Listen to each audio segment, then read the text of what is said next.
I'm from the Same place as trap music, this that first react music. They can't hold me back, I'm feeling good cause I'm black music. Can't nobody touch this, my flow I can't rush this. Put them on silence when I'm talking, you should hush bitch. I am from the heavy base, my bro called a heavy case. Got a couple.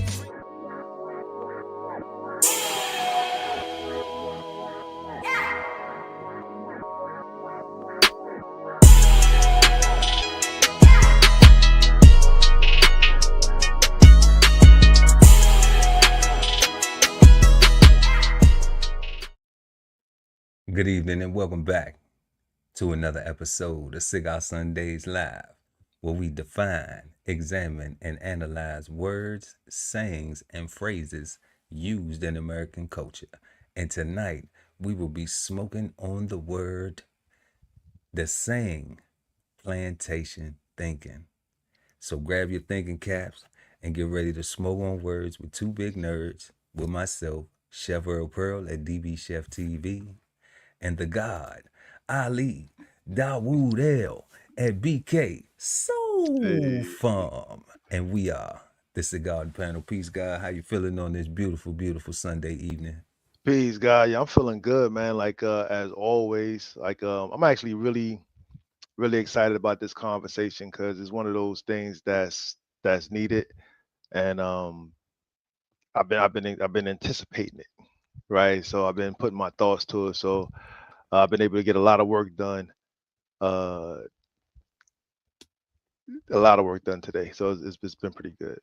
No doubt, no doubt. How about you? You know, it's another Sunday. Being thankful.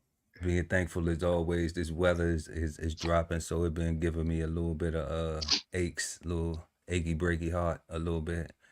But you know, we turned that heat on, so we're trying to get that heat in these bones.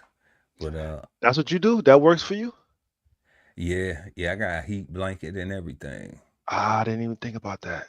You know the old heat blanket with the electric thing on I it. didn't even think about that, guy. Yeah, I'll send you the link. I got it off Amazon. Yeah, I had to have that thing because, you know, sometimes it's not too cold outside and the house don't get too cool, but to try to conserve energy, you know, I'll let the house temperature just drop and not run the heat or the AC. You know, you get a certain amount of, where I'm at, you get maybe about a month and a half where you really don't need to run the AC or the heat. Open up the window and you good. Yeah, you can open up the windows, crack a door, you know, get you a cross breeze. But what I do during that time is a lot of times getting closer to the end of that time, the temperature drops, so the house gets cooler, you know. So I'll try to turn on the heat in the daytime and let it kind of work with the sun to warm up a little bit. But then at nighttime, sometimes it drops, so it get a lot cooler, especially when you trying to get rest. And that electric blanket though, yeah, it's a lifesaver. Word up. Definitely. So other than that though, you know, we maintaining and gaining. Hell yeah. And elevating, being positive and productive. You know, got some things done around the house, little small stuff. I'm waiting on Amazon though. I don't know what's going on with Amazon right now. Well, I do know they about to fire 600,000 people. So we're gonna get into that too a little later in the show. Everybody getting fired by the hundreds of thousands. Yeah. That's a lot of new criminals. Ain't it? I don't understand. I don't know what those people gonna do. You know, I don't know what those people are gonna do. And I'm looking at like tax revenue. Is this synonymous with? We're gonna get into that, y'all. Yeah. Tonight, y'all, we talking about plantation thinking. And we're gonna go ahead and bring up the questions that we will be shaping tonight's conversation around. Our first question is, what do you think of when you hear the saying plantation thinking? 2, in what ways have you experienced or exemplified plantation thinking, and what was your outcome? 3, What is the connection between plantation thinking and Black people's inability to come together for a nationwide common goal? 4. Is Black on Black violence and continued hatred towards each other an effect of plantation thinking? Why or why not? And our fifth and final, last but never least, can plantation thinking exist without racism? And y'all have to remember, this is part 1 tonight's conversation, y'all. We gonna go as long as we need to go to get all of this stuff off, for the God to get everything he need to get off his chest, you know, for me to get everything I need to get off my chest. And we want y'all to exchange insights with us in the comment section in the chat, and let us know what y'all think about this stuff, because we talking about people who look like you and me. And there's a lot of stuff going on right now with jobs being cut, services being cut, you know, furloughs and different things that are putting people in very dire frames of mind. And you know, it's looking crazy out here, y'all. So we want to know, we want to know, is this stemming from something, you know, and what we possibly may be able to do as an individual, you know, with our experiences being Black people here in America, you know, how we can possibly navigate and improve the quality of our lives without being dependent on some of these things, or using them in a better way to benefit us. So our first question of the evening: what do you think of when you hear the saying plantation thinking? The guy Ali Dawood at BK Soul Farm. Peace, What you God. think, God? Peace. So the very first thing that I think of two very first things actually, right? They kind of run synonymous at the same time. I think of Willie Lynch, and I think of nigga shit, right? So when I think of plantation thinking, I think of everything that was written down or said to be have written down or have spoken in a speech, or if the Willie Lynch letter was real or not real, I don't know. I don't care. Whatever. When I read that and I see it played out in real time, I equate that to plantation thinking, because it was said to have been written for the plantation, right? For the management of the plantation, for the maintaining of a slave mind, right? Of the maintaining of property, even though even once they're quote unquote free, so to speak, right? Um, and I equate nigga shit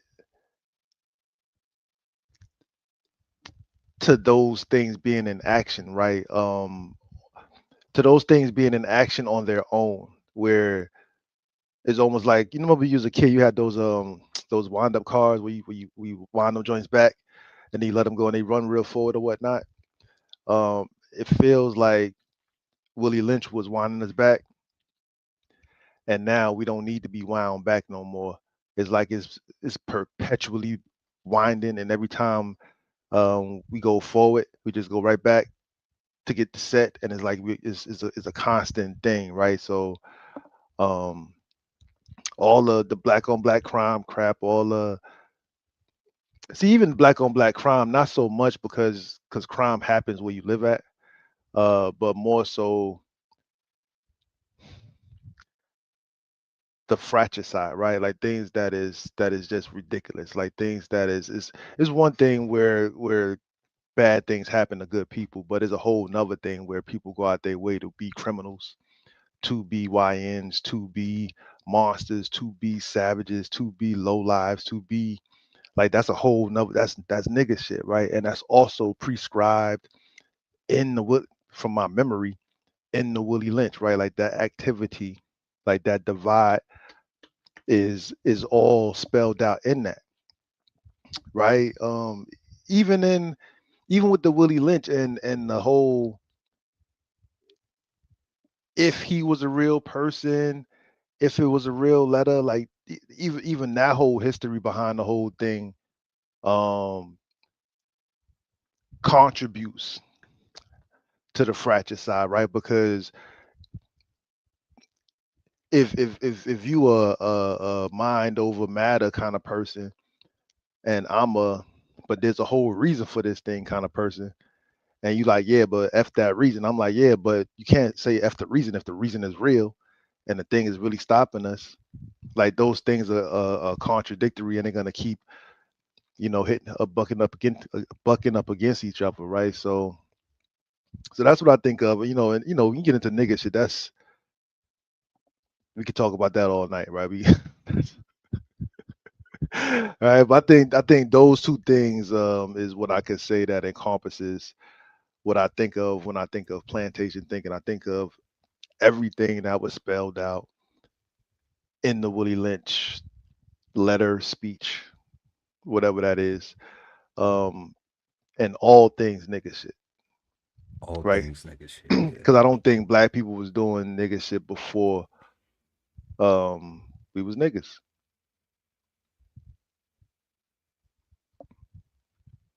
I could dig that. I could dig that. So we are answering our first question, y'all. If y'all just joined us, make sure y'all smash that like button, y'all. It really helps us get this content out to other beautiful people like yourself who pull up and rock out with us. So whether you hiding in the shadows or whether you exchanging insights in the comment section, y'all, it's free to smash the like button. So we appreciate it if you do that. When I hear the saying plantation thinking, first thing come to mind is a level of compassion for my ancestors whom have had to suffer through the type of oppression and lifestyle that was forced upon them.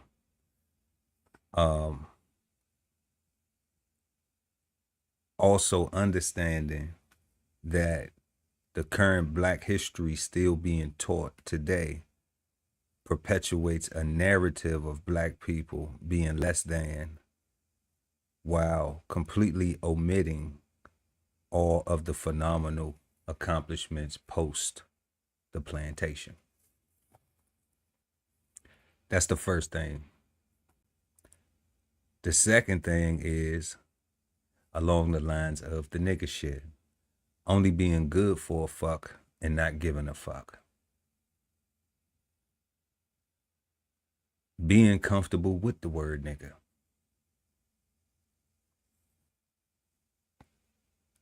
Being unable to hold yourself accountable for your actions and responses. And not realizing when your quality of life has improved for you, and to maintain that or reach higher levels, you must value it and also continue to improve. More nigga shit, seeing people that look like you struggling and only offering insults without possible solution. And these are things that I think are plantation thinking. Just some of them, just a few. But I had to write it down because it was too much. It invoked too much emotion. Tonight's conversation for me to just let that first one be off top of the dome. All the rest of the questions, they come in just rapid fire. But I think that setting a tone, we need to understand that it's narratives that's being perpetuated.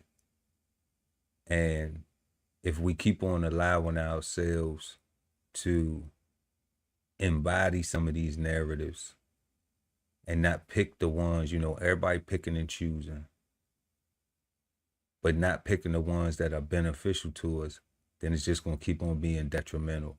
And we're going to keep on wondering why we keep seeing so much nigga shit. We're going to have to keep on being more and more comfortable with that word, regardless of whether we're using it as a term of endearment or at what is defined as a term of defamation.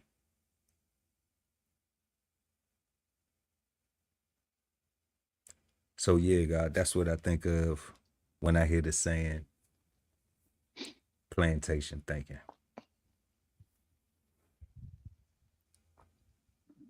Hell yeah.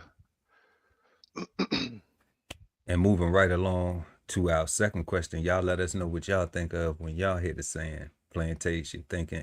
If people, you know what, and people may not even be around you talking like that. You may just be around a whole bunch of ignorant ass people that's just like, it don't matter, just do this or just do that, or it don't matter, this don't matter. If I can add one more thing, add what you want, God. So I ain't gonna lie, when I think about the word, even when I'm reading it right now, plantation thinking, I'm only thinking about black people in America. Yeah. I'm only thinking about African Americans. I'm only thinking about us over here. I'm not thinking about the rest of the diaspora. I ain't thinking about the Ma'afa. I'm not thinking about nobody else but us over here when I hear this statement right here. That's it. That's why I would say the phenomenal accomplishments post the plantation. Yeah. Because clearly we are on the plantation the way it's taught every single February, that don't exist anymore. Yeah, they get rid of that. Yeah, they get rid of that. Like that don't exist anymore. But but the narratives and the thinking, and like you said, the Willie Lynch residuals, we keep seeing that. That's how we're able to have something called nigga dumb or nigga shit or foolishness or dumbass niggas. Yeah. That's the way we're able to even, or they some old uneducated low life niggas. See, they some old. I think all that. Or you hear the other person, he a bougie nigga. Oh, he Sadiddy educated. ass. He a Sadiddy nigga.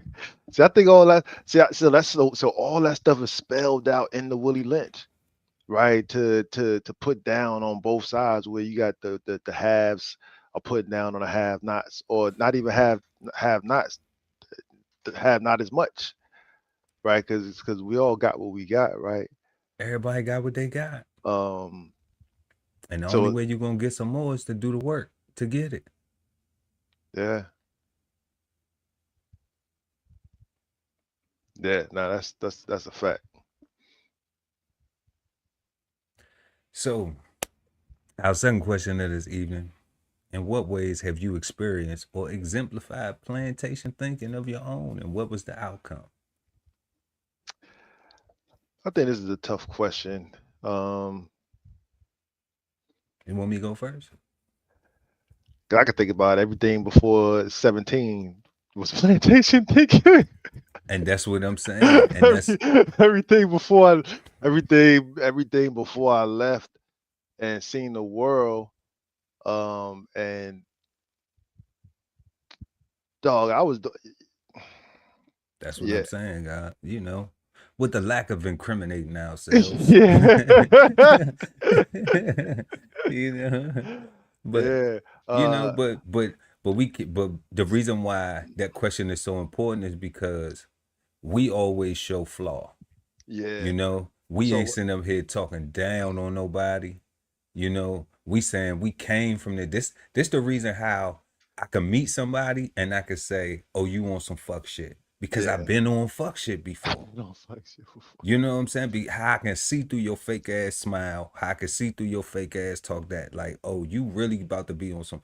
I'm just waiting for you to show it. You gonna show it, but I already feel your energy is fucked up because I know people like you. I used to be that. I used to be fake like that. You know? So that's what, so I've been that before. That's how I can peep it. Yeah. And people get mad when you can peep it. You know, they get mad when you peep they bullshit. And then they be like, they don't like you. Of course you won't like me because you can't fuck me over. You supposed to be in La La Land, son. We supposed to be in the land of denial. I'm supposed to be lame. Yeah. I'm supposed to be a lame fuck nigga. But see, I'll be a lame fuck nigga because you can't fuck me over. Yeah. You see what I'm saying? I'll be that. But that's only because I'm solid. That's not because I'm allow you to manipulate me. I know I did that shit already. I was doing that shit before cameras was everywhere, before fucking, you know what I'm saying? Before the new J's, that's the old J's, before those got re-released, you know? So when cocaine prices was cheaper, like some of my homeboys would say, like, like, come on, family, like, it's not even, you know. So the thing is like you gotta get to know people who they are now. You know, if you're gonna be real with somebody, be straight up with somebody. That's why it's okay to apologize. That's why it's okay to be like, hey, I fucked up. Players fuck up. You get more respect if you apologize. I don't think you a sucker if you apologize. That ain't where I'm from. I ain't from. That's not how I was raised. Yeah. You know, my mother didn't teach me to apologize to be a sucker. She taught me to apologize to be accountable for my actions so I could be better as a human being. Yeah.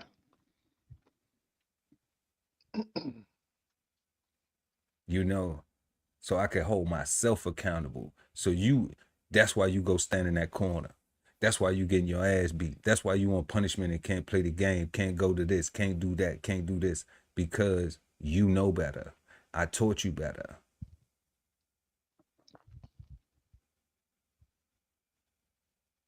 So when you go see your friend, go apologize. You ain't lying. Matter of fact, I'm about to call his mama right now and come over here. You know what I'm saying? And make sure you get it done. And then you go into bed. You go into bed. Type shit. Shout out to Nana V. You know what I'm saying? So like, shout out to Portia. She wasn't playing that shit either. Yeah, so you know, like I ain't come up like no sucker just to be grown now and then be treated like one. Like fuck out of here. Yeah. You know, and I think people who do that, they still in plantation thinking mode. Or people who try to pull that type of shit, trying to manipulate, trying to, slick and shife and scam and be slick and all that bullshit. That's plantation thinking, especially when you try to do it to your own people. I'm saying you don't need to be on that shit at all. But like, damn, you want to do that to your own folks? You want to do that to somebody who done helped you for real in real life? Whether you asked for it or not, they did it. Just because they feel you deserve it. Yeah. Of the kindness of their heart. You even call the person kind, but then you ain't kind enough to even admit your own faults or your own, bad day you might have had. I had a bad day. I was going through some shit.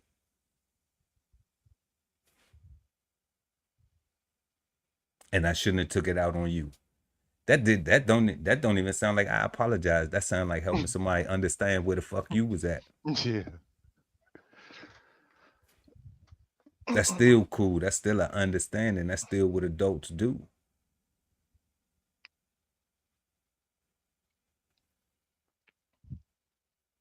But when you ain't got that, when that ain't in you and evil is in you, You know what I'm saying? You got to be careful, man, because people judge books by their cover. You got to be careful. Everybody ain't just because it's a smooth, cool book. You know what I'm saying? That's because it took a whole lot of trying just to get to that. Yeah. And we from the era of making book covers. You know what I'm You know what I'm saying? saying, Out of God? Like paper bags, out of what you paper want to bags, do? newspaper. Like Newspaper, so, all that so you shit. can't judge a book by its cover because we can just change it tomorrow. Like and I'm from the era of yeah, nah, God, See his way, peace to the God, peace, God. peace, God. All right, So, I think I got one. Um, okay, so in what ways have you experienced or exemplified plantation thinking, and what was your outcome? so again going back to Willie Lynch, going back to the plantation, and what that did for the most part, right? For me, when I study our past, I find that the number one thing was the separation of the families, Separation of family. right? Like the purposeful separation of families to where it goes back to that wind up car, right? To where uh these monsters was doing a thing, doing a thing, doing a thing, and then they was able to just take their hands off and then they just go about their business.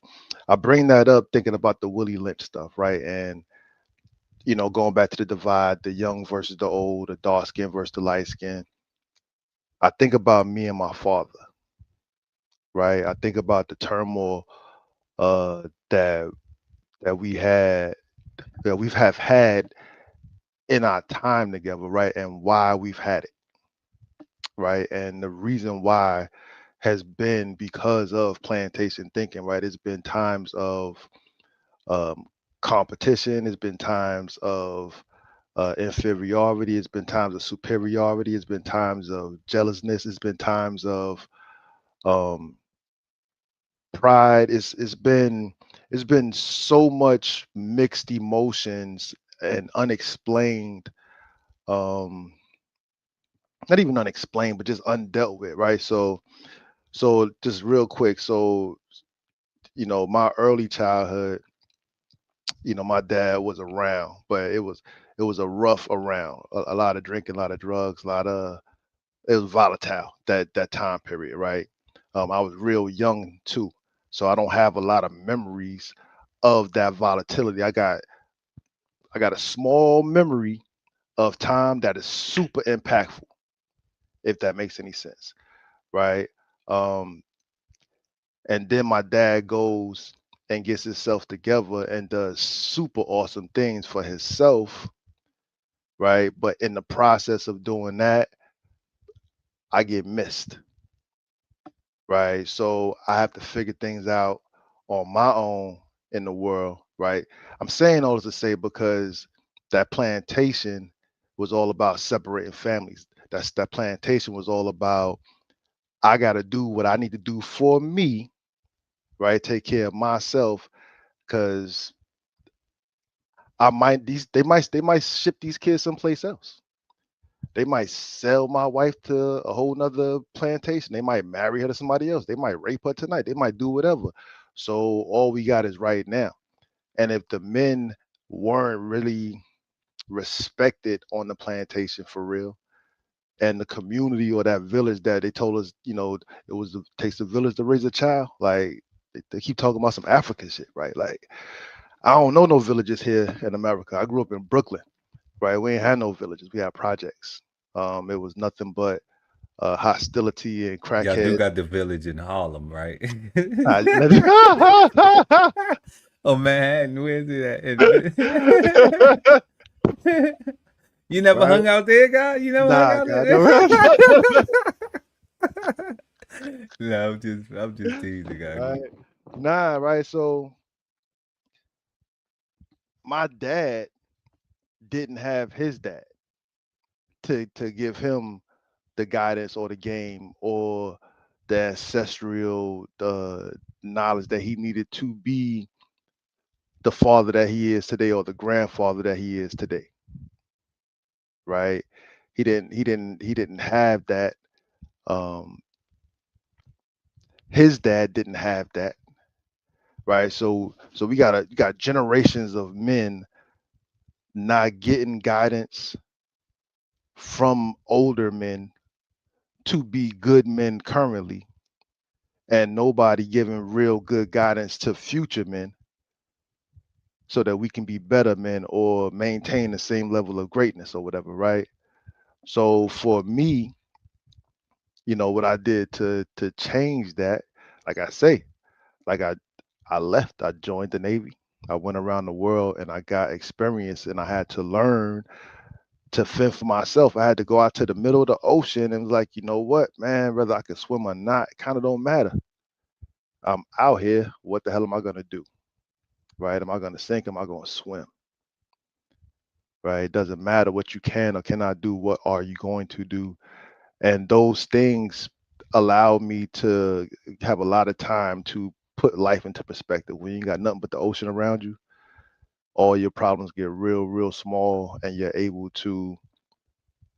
I'm gonna use the word compartmentalize, but I don't think that's the right word. Is focus in and zone in on things. Think, you know what I'm saying, and process things, right? And that allowed me to experiment in my fatherhoodness, right? It allowed me to take chances, to be bold enough to take a fathers in training course, right? To not take that as a challenge to my manhood or to my dadhood. I was a brand new father, didn't have any knowledge or experience, and somebody offered me an opportunity to learn the pitfalls of being a father. And I thank God for that, because if it wasn't for that program, I would have easily been one of those brothers that was on their way to hell, right, for making a mistake or not thinking, right, by being victim to it's just a bunch of crap, bro. Um, so that's what I did, right? I took some time to think about what it is that I really needed and what I really wanted, and I took some steps to challenge myself and my family to make my dreams come true. Right? Super hard, super difficult. It is not always. Every day doesn't look like it's happening, but every day I wake up knowing I got a new opportunity to be the best version of myself. So I got a shot, I got a chance, right? So that's what I do. I look forward to the future. I look forward to my opportunity to make my right now great, right? I teach my children. I impress upon my children. I'm leaning on my grandchildren.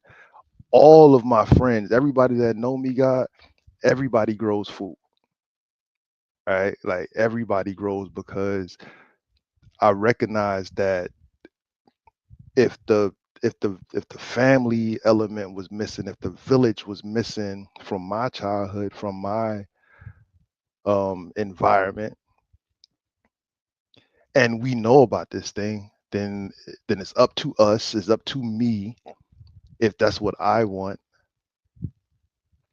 to impose upon everybody that I love, that I want to stay in my life, because I cannot suffer bums, I cannot suffer do nothings, I can't suffer nobody that knows everything. Like, nah, like you gotta produce. Like I'm over here I'm about building and making money. So it's like if you're lazy, stay over there. Right. So that's what I did, God. I took that family separation thing, and I made it my point to make myself family focused. No doubt. No doubt. Definitely within plantation thinking and not being afraid to relearn some things. Like one of the key things you said that that was mutual was, you know, I didn't meet my dad till I was 40. And you know, I had my stepdad in my life, but he was a traumatized veteran. I Right. had my granddad in my life, but he was also a functioning alcoholic. He provided a lot. He knew a lot. But as you know, as men you have some flaws, you know. And who knows, like you said, what men were his example that he got his stuff from. You know, some of the good things that I saw, I still practice those to this day. But it took for me to actually say, looking at that village concept, like, would these things right here help structure a strong village? Will these things allow to be fruitful? Or are they things that are actually traumas of the past that now are playing out because, you know, we ain't have mental health, or, you know, back in the day it was a silent generation. They ain't talk about stuff. People actually got married and it was for better or worse, rich or poor, sickness and health. Their vows to God was debt. You know, so whatever you came with was what you came with, and that's just how you was. People didn't know how to talk about things, and communication wasn't emphasized the way it is today. So I definitely understand and admire the fact that you had that in your journey, as far as saying, you know what, I'm going to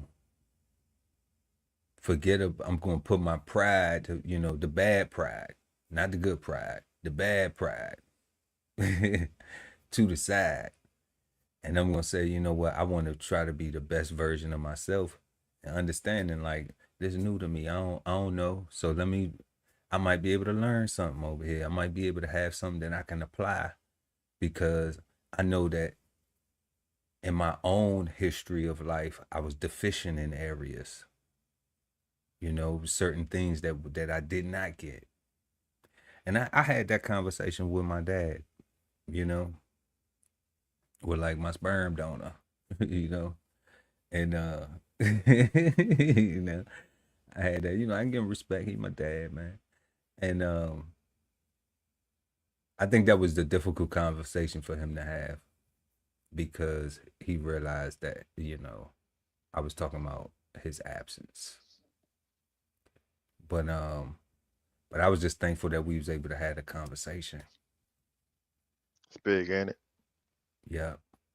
You know, I was thankful that we was able to have a conversation, and I could communicate to him that I'm not being judgmental. Like, I'm just coming from a place of self-reflection, trying to be a better man, you know, not necessarily be a better man than you, be a better man for myself and for the people that I love as well, you know, and have a better understanding, just in case I'm in that position, just in case I do get the blessing of becoming a father.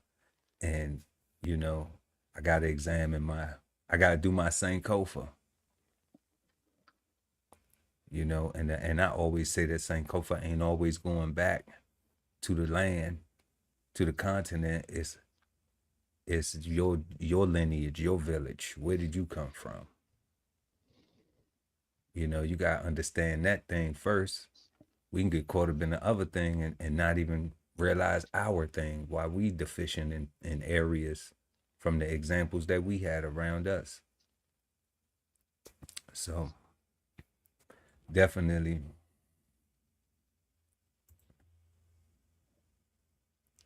we have experienced plantation thinking, and have seen it exemplified. So our third question this evening: What is the connection between plantation thinking and Black people's inability to come together for a nationwide common goal? A nationwide common goal.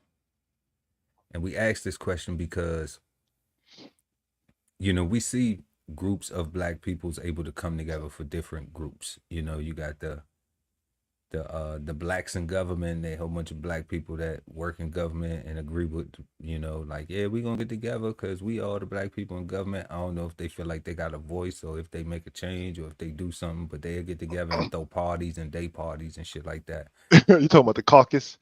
Yeah. You know what I'm saying?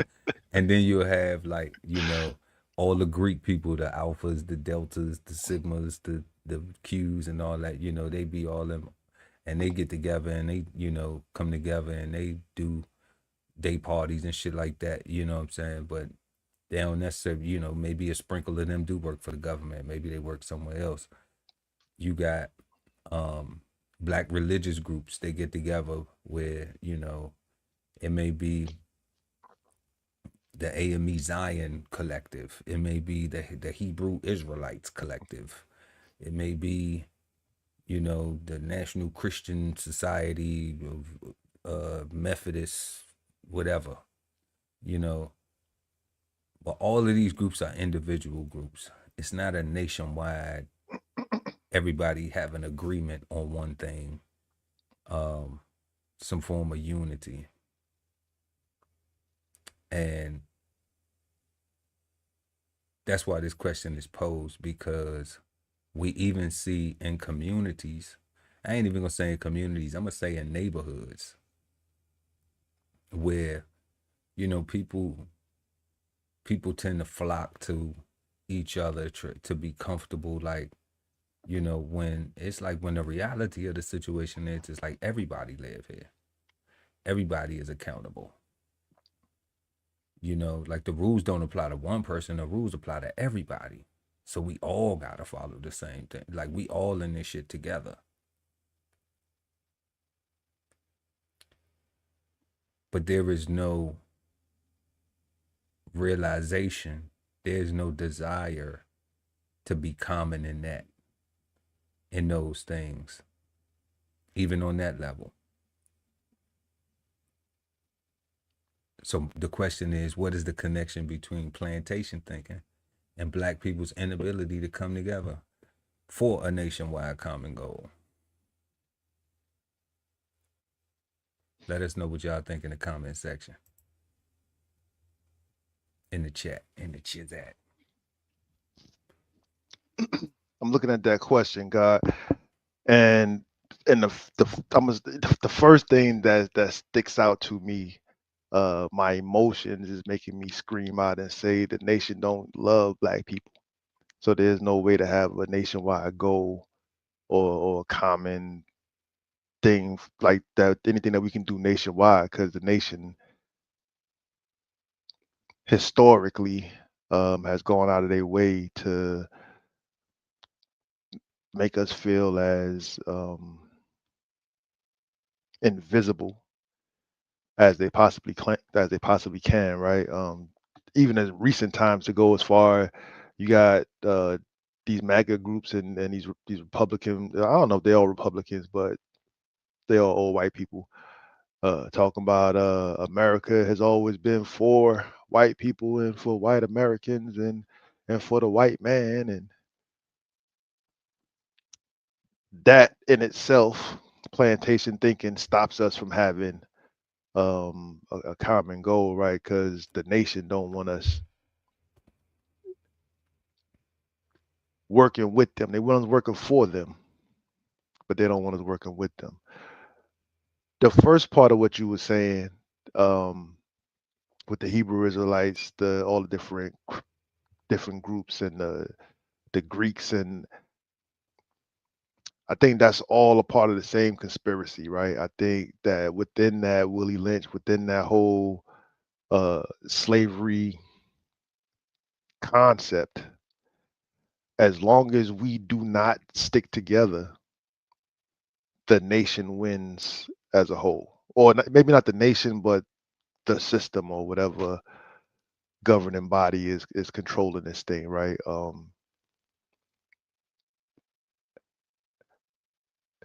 Somebody else wins other than us. Yeah. So and I say that because plantation thinking is not limited to if you of the mindset that you came from the continent of Africa, or if you come from the Americas, right? Like, but the fact that those two thought process exists, Right. right? It limits.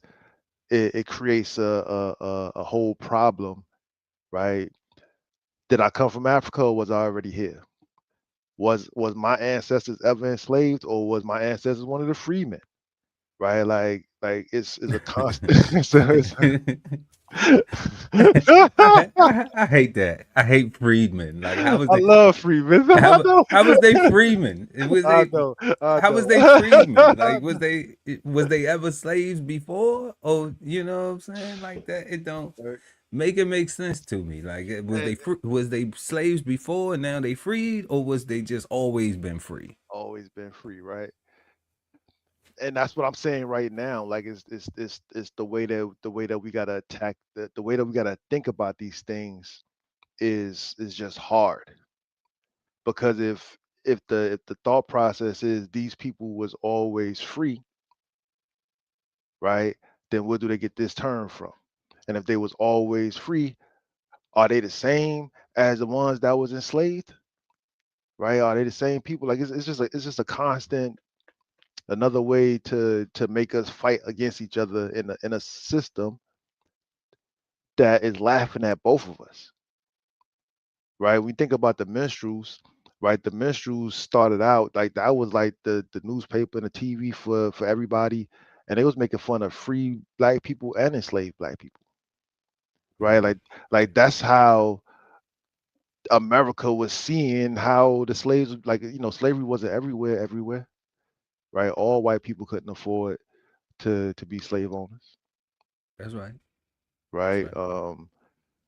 Everybody couldn't afford a TV. Everybody couldn't afford, so when they went to see the shows and they went to get their information, or if they talked to somebody who did go to the show and they passing information second hand, third hand, playing a telephone game, and they telling you what they learned about black people on Saturday Night Live, right?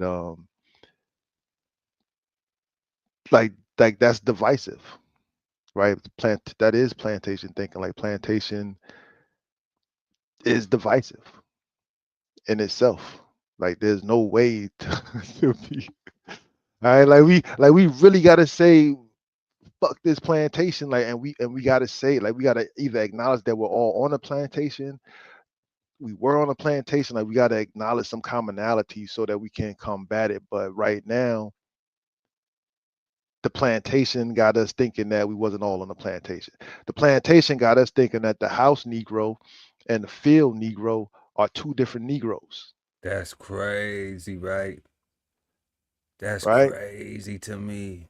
Like y'all both think y'all both got the same address, but y'all different. That's crazy to me.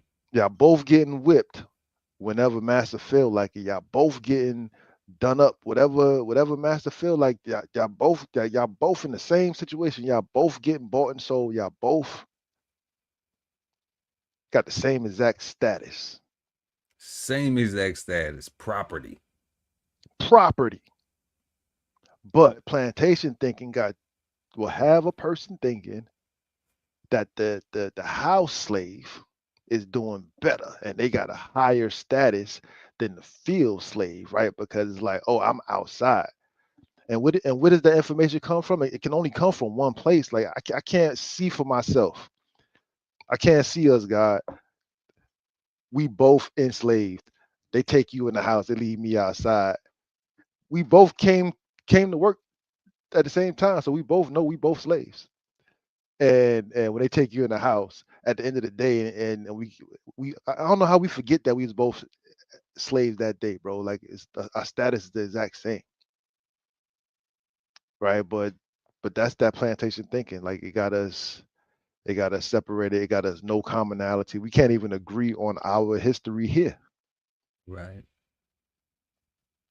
Right. But then and when you bring in the rest of the diaspora outside of just America, right, and bring in those plantation thoughts and those plantation minded people and what their slave masters agendas was uphold, because those are different countries, right? Now you got international slave fights. You know what I'm saying? It's like Right. Right. my slave master was better than yours. No, Right. now you got to put the pinky up. No, sir, my slave master was better than yours. And you got to, Right. There you you go. got to do. There you go. Why you and then you wrong when you say why you think you talk like that? Why you think you talk like that, right? And Do you it's know your native tongue? Do you know your native language? all of us are without, right? We're all So without, it's like but plantation thinking got us fighting each other as though we got something, and we're all without. and we all without, right? We all trying to maintain what we have. And what the God say right here? Says what he said, we fighting for whose slave master is better. Yeah, and I'm saying, man, let's jump them. Let's jump let's up. let's jump them. That's what I'm Let's saying. jump Let's up, jump right? 'em. Let's jump. That's a start. That's a start. Kick You it know, off. let's get these leashes tangled up on their side. Pop it off, right? Get it popping. So we are answering the question, what is the connection between plantation thinking and black people's inability to come together for a nationwide common goal? Um, yeah, God, I agree with so much of what you said. Um, the biggest thing is I wanted to point out was just that because it's coming from the plantation. And you said something earlier about families being broken up, people being sold and to different places, and the harsh treatment, and all of these things is documented in American history. So, people shouldn't be feeling no type of way um like why they talking about something, and it's American history.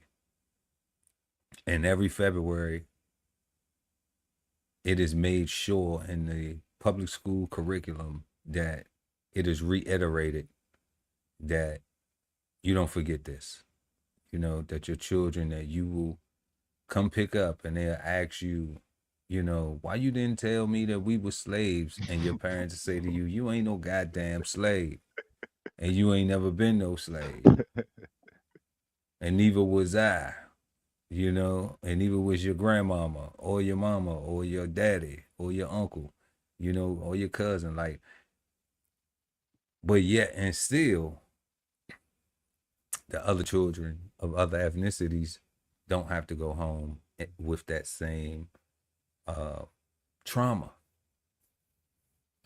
So it is because of that, I believe, that it is continued, that it continues to resonate, and because it just gets planted and replanted and reseeded, and then all of these effects, effects with the E, all of these effects afterwards of this division and the house, like you said, the house slave and the field slave mentality. That's something that translates. That's something that once again, and I even correlated with I ain't want to cut your wisdom, God, when you was saying it, but when you was talking about the house slave and the field slave, the only difference was the clothes. Yeah. The only difference was the clothing. You know, because they still were in captivity. They still were property. They still were both slaves. But one had better clothes than the other one. But they both still were at servitude at the, at the behest of their master. So there was no freedom in sight. We have seen that when we looking at this question, being able to come together in the nation, the plantation thinking has translated to even where in the educational school system where I was talking about, where because I grew up where we had, but we didn't have what I wanted. We didn't have what was popular. Okay. And I wanted to have popular stuff because going to school, people talk about you. People clown you, joan on you, and, rank on you and snap. So you like, okay, when I got to a place where I understood that dynamic, that social dynamic, that trauma from plantation thinking. Why is everybody here worried about what kind of shoes you got on, what kind of jeans you got on, what kind of shirt, what kind of hoodie, what kind of this and that you got on, and ain't nobody worried about getting their grades? The person doing their work is, a lame. The person who's getting educated, who not being disruptive, who not cutting up in class, they do good. They not the most popular person. But the most popular kid, I know because I got that in junior high school. I was the most popular, but I ain't had the best grades. I wasn't most likely to succeed. I would have much rather been most likely to succeed than to be most popular. But desiring to be popular instead of desiring to be most likely to succeed. Now, we did. Nelson done beat the odds. Pearl done beat the odds. That's for sure. And we still going. But we thankful for what we got. But understanding that plantation thinking and that narrative in correlation to the house slave and the field slave, I had to go back and reinvest into my sister to be like, okay, I don't want you to have to think like that when you're in this environment.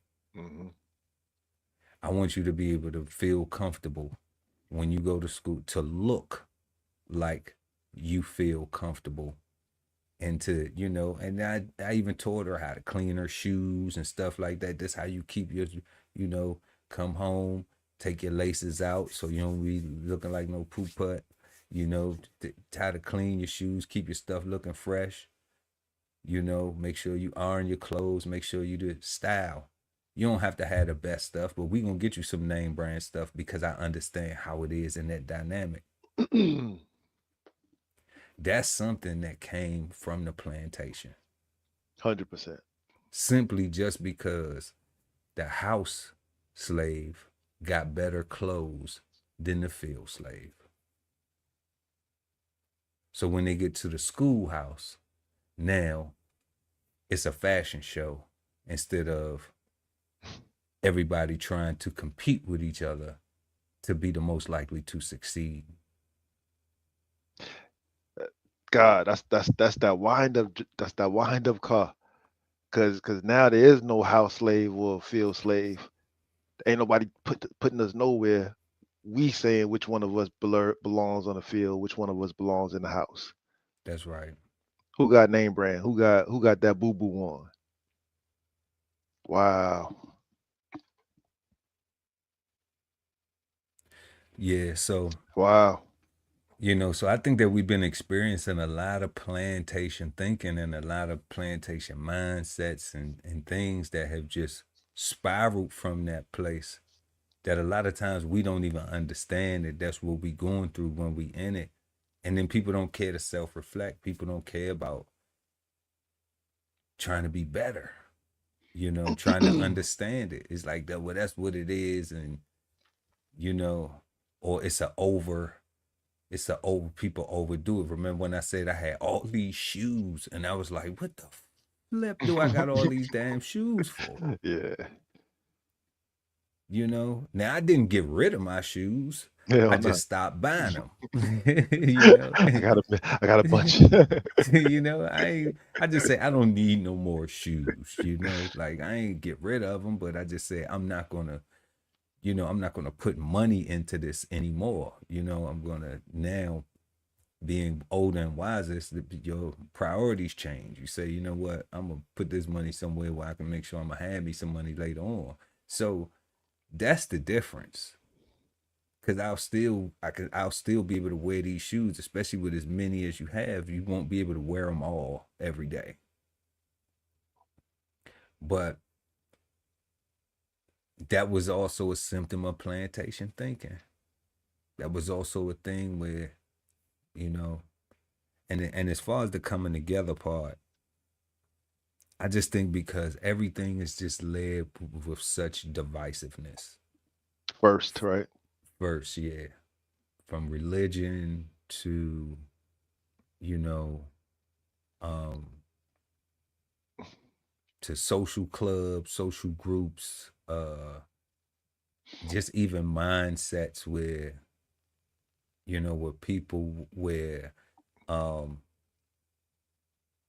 you can't even be, where people don't even be genuinely happy for you and your family at times because you're different from them. You grew up like them, but you got exposed to other stuff. So now you change and you just like, hold up, that's not going to help us. That's not beneficial to us. Y'all comfortable with that, you know, but, and then they say, oh, you think you better.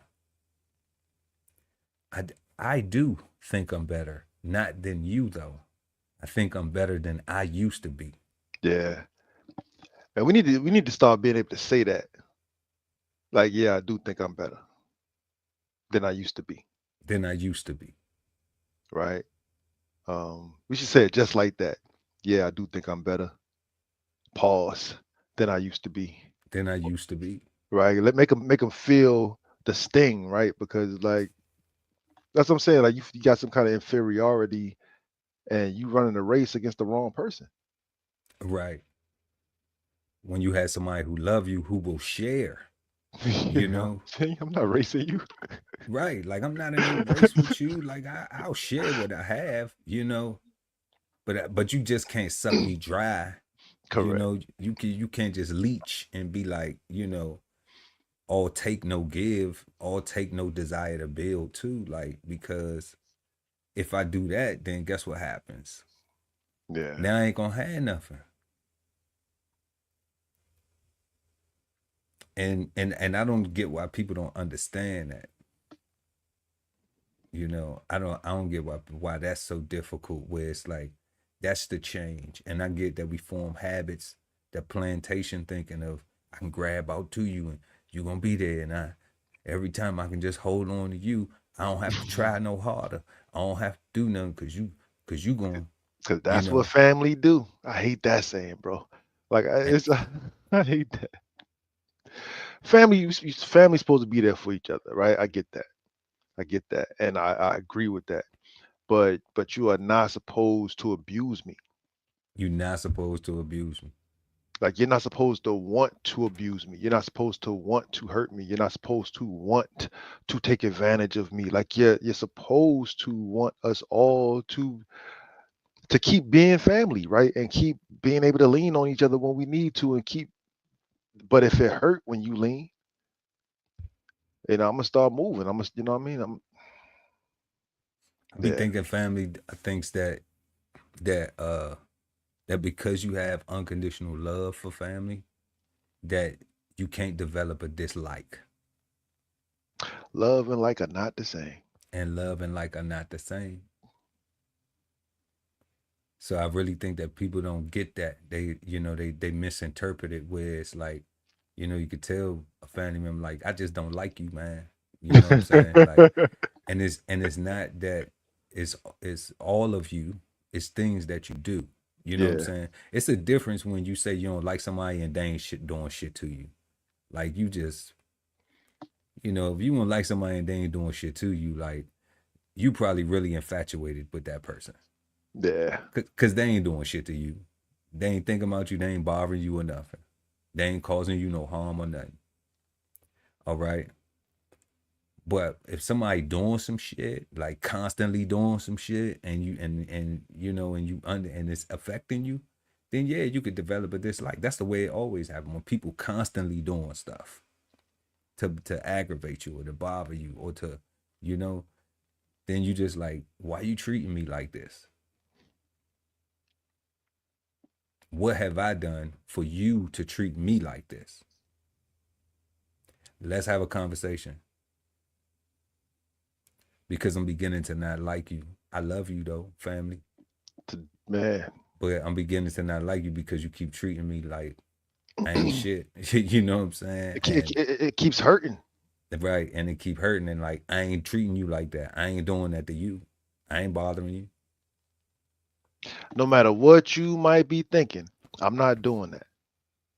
Yeah, like I'm just not. Like my day don't even consist of thinking about you sometimes. Like it's not even being Real. negative. I'm a But Pisces. it's just It's just the truth. yeah, God, I'm It's like just the truth. I'm swimming. I got shit. I got places to go, shit to do. You know what I'm saying? Trust me, when I'm sitting in one space, cause my health has got me just wading in the water right there, just chilling by the, like when I'm just like this for a day or two, man, I'm like, man, I got to go swim. Like this shit is, you know.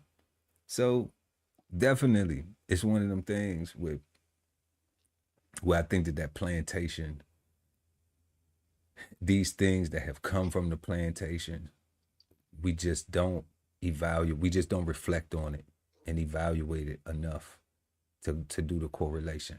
But this is just part one, y'all. We gonna definitely,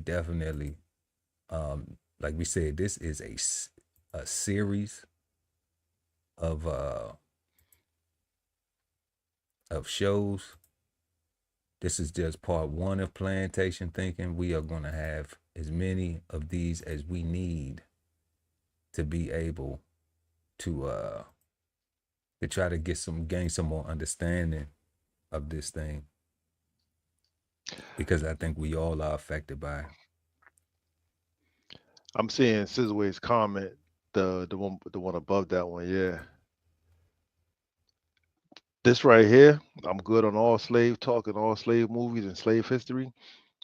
I think I agree. Right. Um, I think not this statement, but I think the thought process that um our history is only slavery is plantation thinking. Yeah, yeah. Right? Like we can't have no convers again, the Helping Hands movie, like that didn't The like that's help, the help. nah What you nah call it? nah, the Helping The Hands was It was about some women, right? The help, or nah the was it help the helping hand? nah Helping Hands, the neurosurgeon, Ben Carson, that wasn't the Oh, name of his gifted hands, Gifted Hand. Yeah, my gifted bad. hand. I I, apologize. nah, it's okay. We put respect on Ben Carson because he, you know what I'm Yeah, saying. Like Ben Carson is a right. living legend. People don't even know it. They just Nah, think because he was nah, dealing with Trump, like that negates everything, But and that's what I'm saying. Uh, uh, nah, Like his story is not his story is shouldn't be limited to just that movie, is what I'm saying.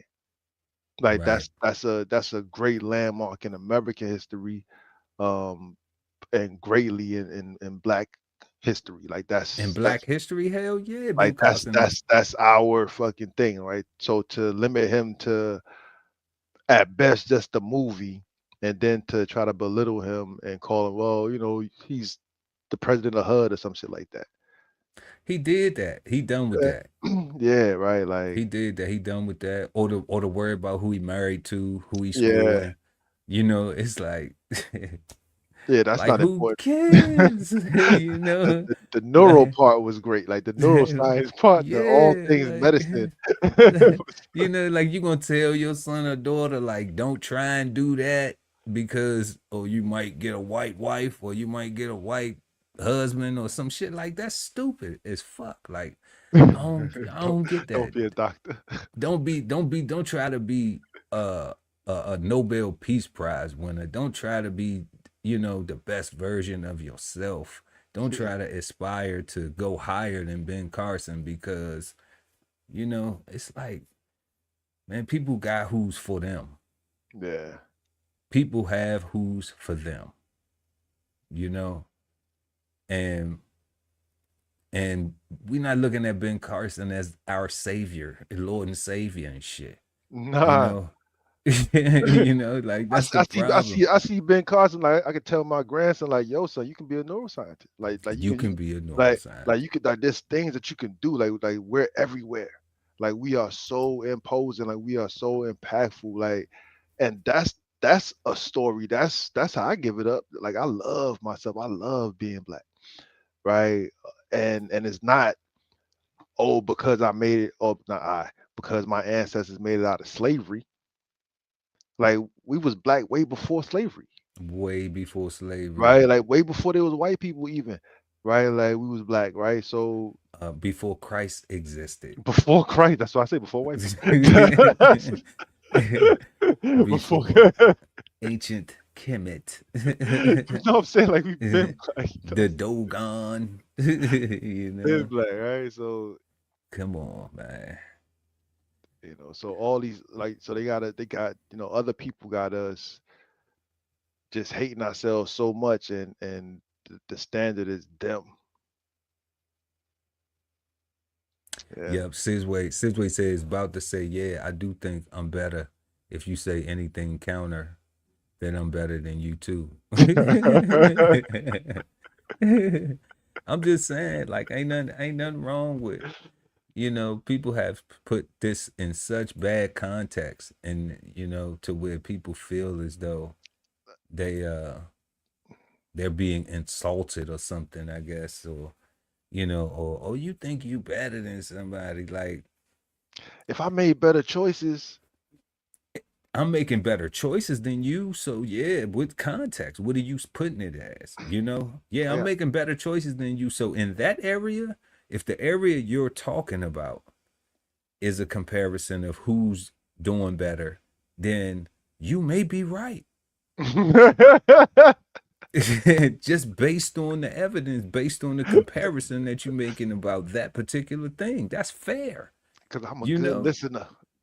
But if you not even looking at yourself, then all you doing is trying to be negative. All you doing is trying to be little. All you Yeah. doing is trying to agitate, aggravate, and trying to cause a reaction, a negative reaction, because you're not coming with nothing that's trying to build. You're not saying you doing something better. How you doing? How do you do that? You're not coming with trying to learn, like, okay, I know I'm fucking up. How do I do that? Because I know that I need to, it probably would be more beneficial for me to be conducting myself like that than it is than what I'm doing, than the path that I'm already taking. Now, what people fear is that as if you're gonna meet somebody who's plantation thinking to say, well, don't fucking ask me, figure that shit out yourself with your dumb ass. Or they're gonna say, I appreciate and respect the fact that you have observed me in that capacity because I be trying every single day to be a better version of myself. And I'm glad that you acknowledged in it. So this is what I do. Let me share it with you. Let me share it with you because I want you to be, I am not going to waste your time. So I ain't going to let you waste mine. So what I want to do is I want to give you some game too. Mm-hmm. So that way, because that's what you led with. You led with, I'm trying to get there. And if it's each one, teach one, if the person look like me or don't look like me, I'm to the point now where even if you don't look like me, if you asking for the game, I'm going to give it to you. Just because you had enough courage to ask and confidence and ask and you desire to be a better version of yourself. That's why you asking. You know, it's a difference when somebody call you. I was talking to one of my cousins, guy, and I was talking about another family member, and I was just like, it's a difference when somebody call you like, what you got going on? And I'm like, for what? Like, I'm chilling. I'm cool. Yeah. I know, but what you got going on? I mean, like, you're not calling, offering, and the cousin I was talking to was like, well, what's wrong with that? I said, they not calling, offering to help. They're Just want to know. calling to be nosy. And then you would say something in the conversation, be like, well, I'm chilling. Like, you ain't calling. You might even say, like, you ain't calling to offer no help or nothing. Well, I don't know what you got going on. So how you know I ain't trying to help? Because you didn't lead with that. You ain't leave with, hey man, you need some help today? You need some help with anything, family? You ain't lead with that. I'm at the crib bored, son. You need any help over there, man? You ain't lead with that. You can't call him being nosy. And if you call him being nosy, my first thing is I ain't calling you asking you what the fuck you doing. You know what I'm saying? I'm over here busy working. Doing shit. You know, like I don't have time to be thinking about what the fuck if you ain't doing shit or worried about what the fuck you got going on.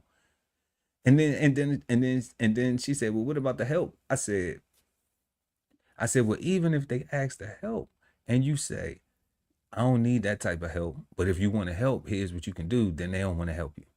Correct. So then it wasn't genuine in the beginning. And that's my point. They just calling to be nosy. They not calling to actually want with the desire to help you build. They don't want to build with you. They want to know what you got going on. Is it that sabotage it? Is it to go back and talk shit about it? Is it to go to, to feel less about themselves, to give them energy to compete against you? Oh, well, you doing this? Well, let me go do that. Like, it ain't no love in that shit. You know? That's interesting. Real shit. So I'm just like, if you ain't calling leading with that, if you ain't calling leading with how can I help? Do you need some help? I always need some help. But the thing is it's the type of help. I may not need some money. I may have my shit under control. My needs are met. You know, I may not need a ride somewhere. I got a ride. You know, I may not need someone to talk to. I have a wife. I have a therapist. I have somebody to talk to. I may need somebody to help me with a podcast. Want to do that? I do. You know what I'm saying? We come on, God. What they say was already explained, was already understood, ain't got to be explained. You know, each and every Sunday at 8 p.m. East Coast time, right here on Cigar Sundays. You know, so Yo, I'm something you said, God, each one teach one. Plantation thinking had me thinking that only meant my people. And my people wasn't even limited to just black people. My people was limited to anybody that I thought was as low as I was or beneath me that needed to come up, right? But what's super true is as I've gotten older and as I made those choices to be more open and be more freer in my thoughts and in my actions, like you're right, like anybody that asks me anything that I might know, I hope they got some time because I'm gonna tell you everything. that's it. I'm gonna share the game. You know what I'm saying? You'll be Like, mad at me, guy. yeah. Ask Be you for like, one damn. thing, God. Nah, so I gotta tell you what to expect. I gotta tell you what I went through. I gotta tell you what my man also went through that I trust. Like I gotta give you everything that I know to prepare you for whatever it is that you got going on. Because why would you ask me Like I don't go around just asking people like what you doing if I don't plan on doing nothing about it.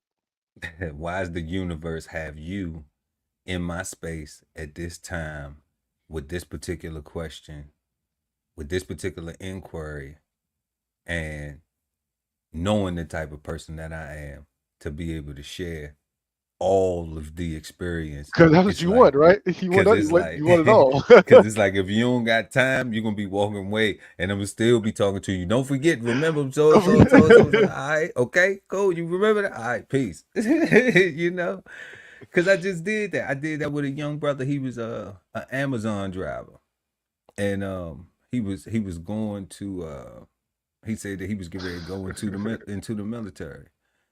You know, and I said, bro, I know you on your route. I asked him about a couple things, Mhm.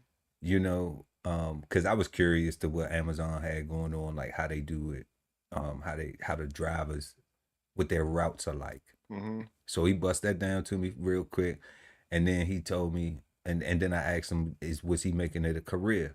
And then that's when he stopped, sharing everything else. So I'm like, I had his ear for like 15 minutes, and I was like, whoa, whoa, whoa, whoa, whoa, whoa, whoa, whoa, whoa, whoa, whoa, whoa, 15 minutes. whoa. Yeah, I can give God, you a lot of 15 God, minutes. I was gone. I was gone. I was pew, me. I was gone with it. Soon as he said, Oh, you soon got as he time? said, Oh yeah. yeah, I said, oh, you got time? Okay. I was like, how much time you got? He was like, man, I got about 15 minutes for, God, like don't have time and a listening ear. He was quiet the whole time. He Don't even, have time and a listening ear, God. I'm gonna tell you, yo, man. yeah. So I definitely tried to drop as much game on him as I could, from things that if I had known, that I would have been able to apply, and knowing now, and he told me, he said, man, has even had nobody I have met to talk to in the military or from the military has given me so much that you gave me in such a short time. He was like, I hope that I remember all of this, you know? And I was like, it's cool, bro. I would have gave my number and said, man, you can holler at me. But, I let people do that. I let them do that on their own. Be like, Yeah. if they want your number, maybe like, you know, because it'd be a little creepy sometimes. Be like, yeah, take my number. I don't think so. Because I know what my intentions At are. the same time, you like me, God. Like you're gonna ask for the number. Like Yeah, you gotta ask for the you're gonna. number. I'm gonna Yeah, like if you got information that I need and I know you got the information, God. There's no way I'm gonna let you walk away without being able to contact you to get that information. you know what I'm saying. I need at least need to be able to contact somebody that can contact you. That's it. That's it. You know, unless you're a young lady who I give my number to, and then you lose it, and then act like I'm supposed to go out my way to give it back to you, and I'm just like, I'm not doing that. Back in the days when I was young, I'm not a You kid know, anymore. I'm like, I ain't doing that. Like, if you lost Mm-mm. it, then you didn't value having it. And now I'm not going to go out of my way. If I'm talking to you right now, then take it. I give it to you again right now. You know what I'm saying? But if you don't got, but then you want me to go write it down and bring it to you again, like, I ain't doing all that shit. Like, are you serious? I got bad knees and a bad back.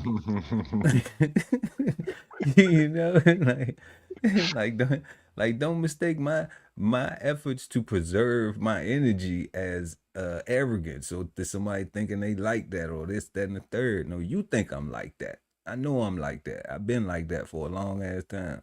you know Worked hard to get like that.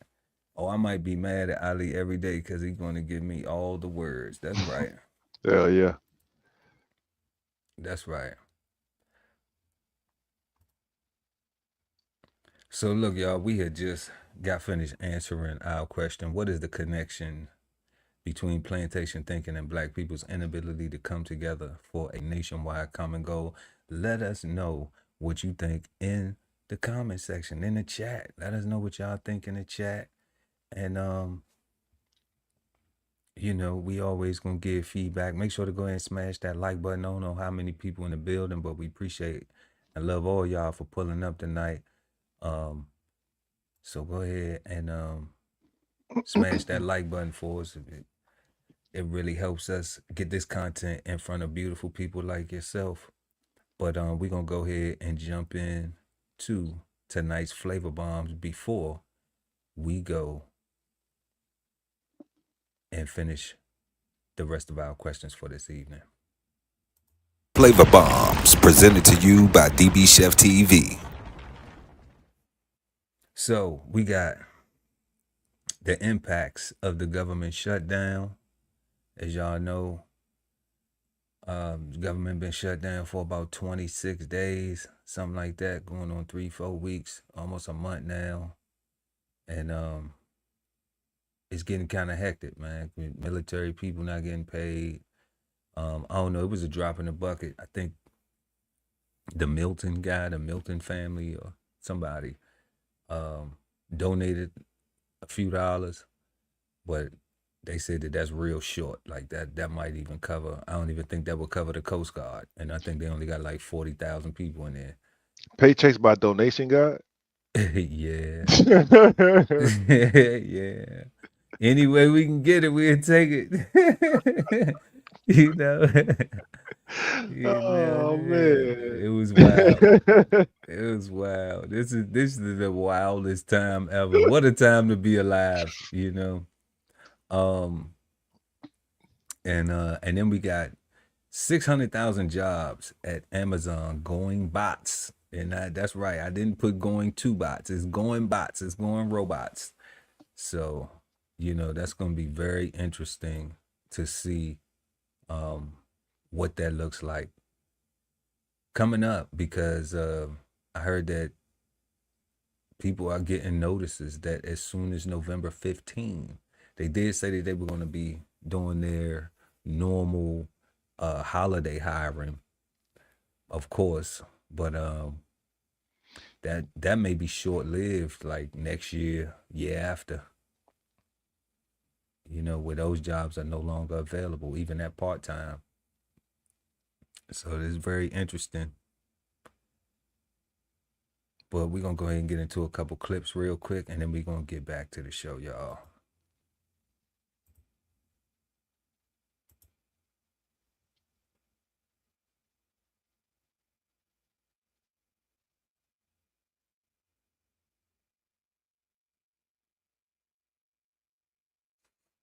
Mm-hmm. 26 days is a long time. The government shut down this morning, now in its 26th day. The strain on millions of federal workers is more pressing than ever. More than 500,000 missed their first full paycheck on Friday. Another 700,000 plus will miss their first full paycheck this week. And starting in November, federal SNAP food assistance benefits for some 40 million Americans could run out. Everyone's afraid. Everyone's worried that, you know, they're not going to be able to feed their families. Food banks like this one in New York City are inundated. Well, we heard that next month we might not be getting any benefits, so we're trying to stock up before something happens. In Denver, this pantry tells us demand has doubled. Many there seeking assistance for the first time. Now, their shelves are nearly bare. It's insane to see what we're seeing right now. The desperation is real. In California, the governor deploying the National Guard to help with the surge in need at pantries. And in Alexandria, Virginia, this furloughed federal employee tells us she's furious at lawmakers, feeling like a pawn in a game. They need to go without a paycheck. They need to get low on food so they can understand what we're dealing with. It's not fair. It's just not fair. There's still a stalemate on Capitol Hill. In the Senate, a funding bill has failed now 12 times. Democratic leader Hakeem Jeffries is calling on Republicans in the House to negotiate an agreement. Democrats are ready to sit down anytime, any place with anyone here at the Capitol or over at the White House. Speaker Mike Johnson has the House slated for its 5th consecutive week in recess. Those lawmakers still getting paid all the while. And as the administration tries to get creative with ways to pay certain federal workers, the Pentagon has confirmed that that anonymous $130 million donation to help pay troops if the shutdown continues. But it's a drop in the bucket, Gio, as that bill is expected to cost some $6.8 billion. Absolutely. All right, Alex, thank you so much. And from you, we turn to the shutdown's effect on travel. The FAA warning of delays this weekend because of those staffing shortages we've been seeing. And ABC's Faith Abube is right there at Atlanta's Hartsfield-Jackson Airport. That's the busiest airport in the world. Faith, good morning.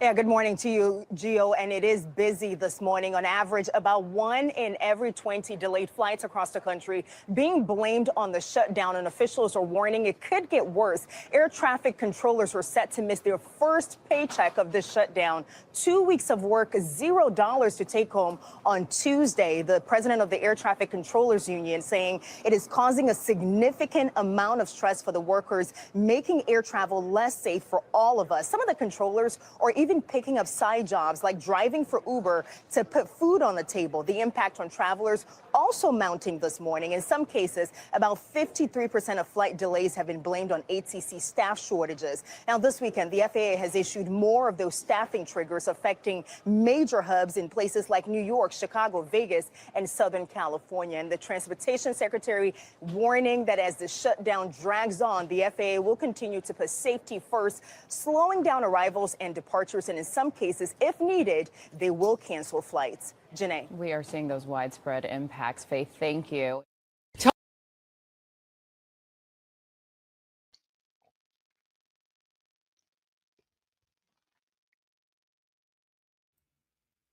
Yeah, guys. So, what you think about all this thing? Because I know you are all the way in it.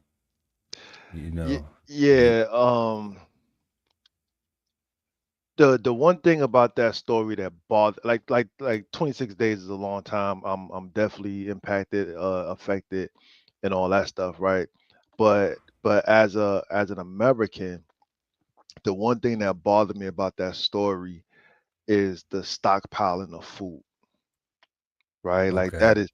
that is like I get the fear, right? But that is like the worst thing that you can do. Like that is how you gonna that's how you fast forward us to criminals.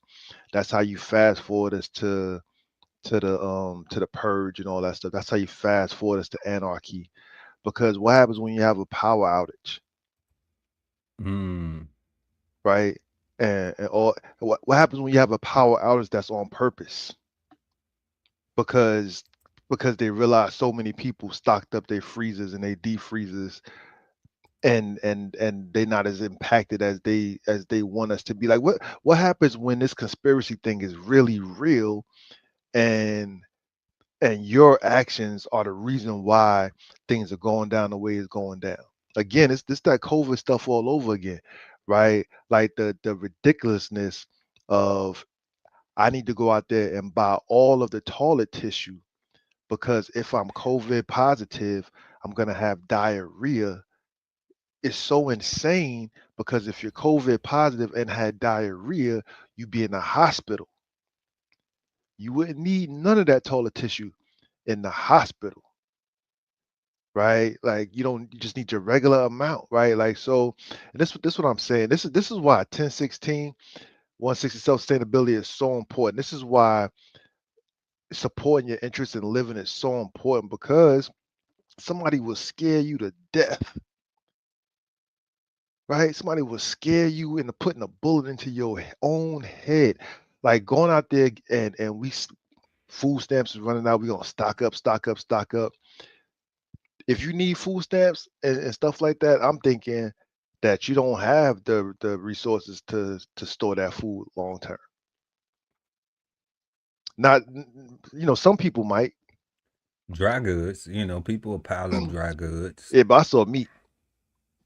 Yeah, like the meat. Forget about it. I saw meat. I see the dry goods, right? But I saw meat. I saw people getting things that's not sustainable. Yeah, like you're gonna have to cook that, and like you said, if it's a power outage, then What you gonna do, guy? You have to cook it. You have to cook it all. Yeah, folks. But that's one of them things where, like, See, that's why I'm thankful for growing up, having enough, but having, you know, a grandmama and granddaddy from the South that knew how to make things, you know, work, put stuff together, you know, and then having a mama that didn't cook like that, and we had to put stuff together, and then being able to go into my career and be in a position where at times with subsistence you have to learn to put stuff together, also operating in a capacity with people in the form of repatriation missions. And you have to feed those, but you have to sustain those people while you have them in your custody before you return them to their country. So, you know, I tell folks all the time, like, man, you going in there trying to buy hot Cheetos and, you know, this steak and all that, you better get you some big ass bags of rice. You better get you some beans, you know, some dried vegetable. If you can, if you ain't growing nothing, if you don't have nothing growing, you know, then you're gonna need that rice and that beans, get you some flour, you know, get you some salt, some sugar. Cause see, people don't realize you can barter that shit, you know. Folks Yo, might not have no salt, they may not have no rice, you can barter that stuff, man. yo, real quick, God, free game. Everybody go to the grocery store, get you a bag of potatoes. Bag of potatoes. Put that bag of potatoes inside of a brown paper bag. Put that brown paper bag under your sink. Let it sit there for about a month, right? Let's let it sit there, right? A bag of potatoes costs like, I want to say like $5 maybe, About $5, yeah. and I want to say you get like 30 of them, 20, 30 of them, right? Like you get what those are seed potatoes, right? Once they start getting the eyes on them, once they start getting the spuds on them, right? Like you go to the corner store, right, and go and get a potato, right? Hey, Usually at the corner store, like they be sitting there for mad long because people don't be touching them. People don't think they real food. So that's what I do. Like I go to the corner stores because it seems like all their potatoes be ready for seed, and I just cut them joints, throw some aloe on them. What you don't have to do, you can get some cement, right? Some concrete powder, just to stamp it out, right? Just to cauterize it, and now you got a whole, cut that thing in half, cut it in quarters, cut it in pieces. You got a bunch of potatoes. 100 days from now, you can eat. Keep that thing going. You talk, I mean, a potato, get the book. a potato. Links in the description, and that's free game. It's a potato. A papas, you know. So definitely, and you're gonna need that rice and them beans while them potatoes grow, cultivating, because it got to grow. So, you know, we can take what? That's $30. Dog, That's beans. $30 right there. How much? How much beans cost? Like $2 for like a pound? For like the 16 bean soup or like the 10 bean soup is Yeah. I mean you can catch them for like $1.25 for dry beans. right. You know. Like, and that's it. And I'm saying this right because the guys talking about rice and beans and real deal, like in my front yard right now. Like I'm trying to get rid of all my grass, right? I got black eyed peas growing. I got brown beans growing. I got pintos growing, right? Get those beans, soak them for a day, throw them in the front yard. Like it's called lazy gardening. Like I do my very best. Like I wrote my book to inspire me and all of the me's that don't want to. Like I want everything that I want, but I really don't want to work too hard for too long. Like I'm a real human being. Like nobody wants to bust their ass forever and just die, Man, right? talk about it, guy. Simple things, man. We just need simple things. And right now, like I saw that stockpiling of food. And all I thought was people are gonna start now being restaurants to each other. We're gonna start, I don't know, man. It's just all I saw was a way we just gonna get criminalized. That was a lot. Yeah, $30. You get some potatoes, some beans, Some rice. some rice.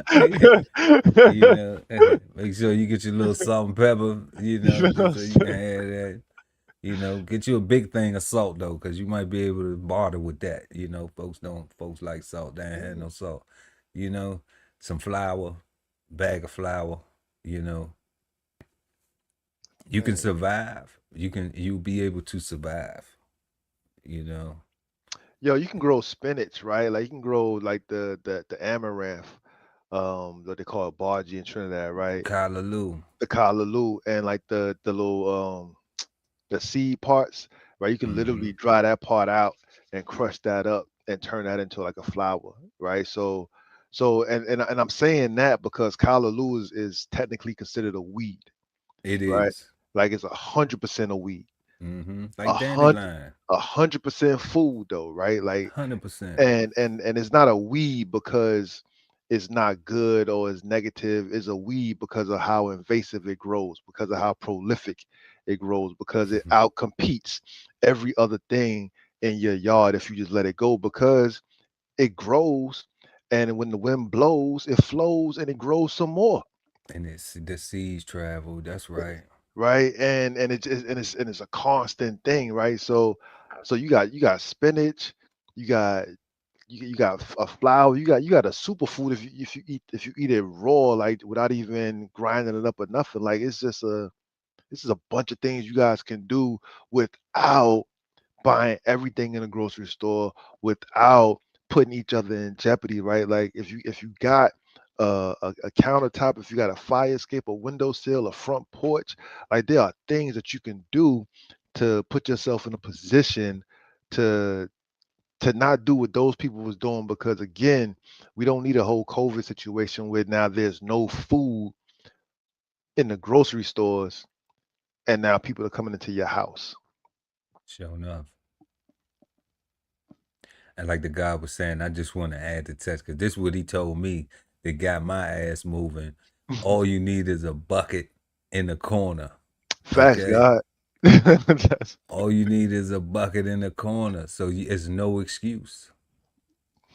It's no excuse. Them same potatoes he was talking about, you can put them in a bucket in the corner and throw a light over there. Put it next to the window. Leave the blind open so it can get the light. You know? Another thing, God, plastic bags, uh anything could be a flower pot. It just needs to hold the soil. It needs to drain, right? Like it doesn't need to be beautiful, doesn't need to be pretty. Like if it's not the Martha Stewart collection, it'll still grow. The You'll Martha still Stewart collection. like you'll still be able to eat it, That's right? Like do what you need to do for yourself, support your interests and live, because these people, man, they supporting theirs.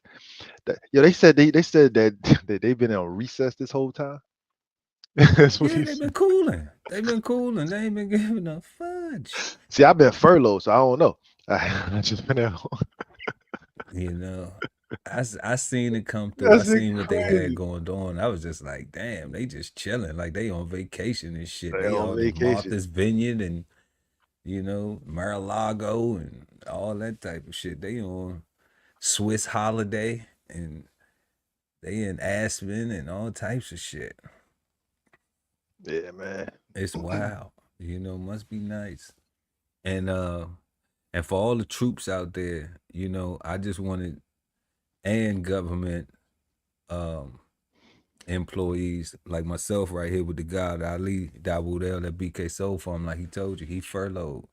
So this right here is something I wanted to share with y'all that we got in 2018 when I was on active duty. I remember this one. And it said, and I actually have the real letter here.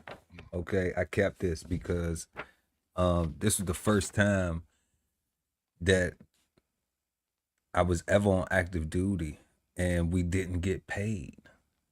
So that was wild to me. Like that was a whole, it was kind of like, the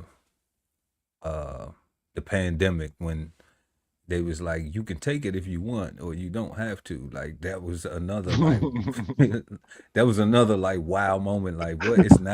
It's not report and get your vaccination. It's you could take it if you want to, you don't have to. Like, what the fuck is up with this? So you know, like that shit scared me more than dying from the coronavirus, you know? Facts.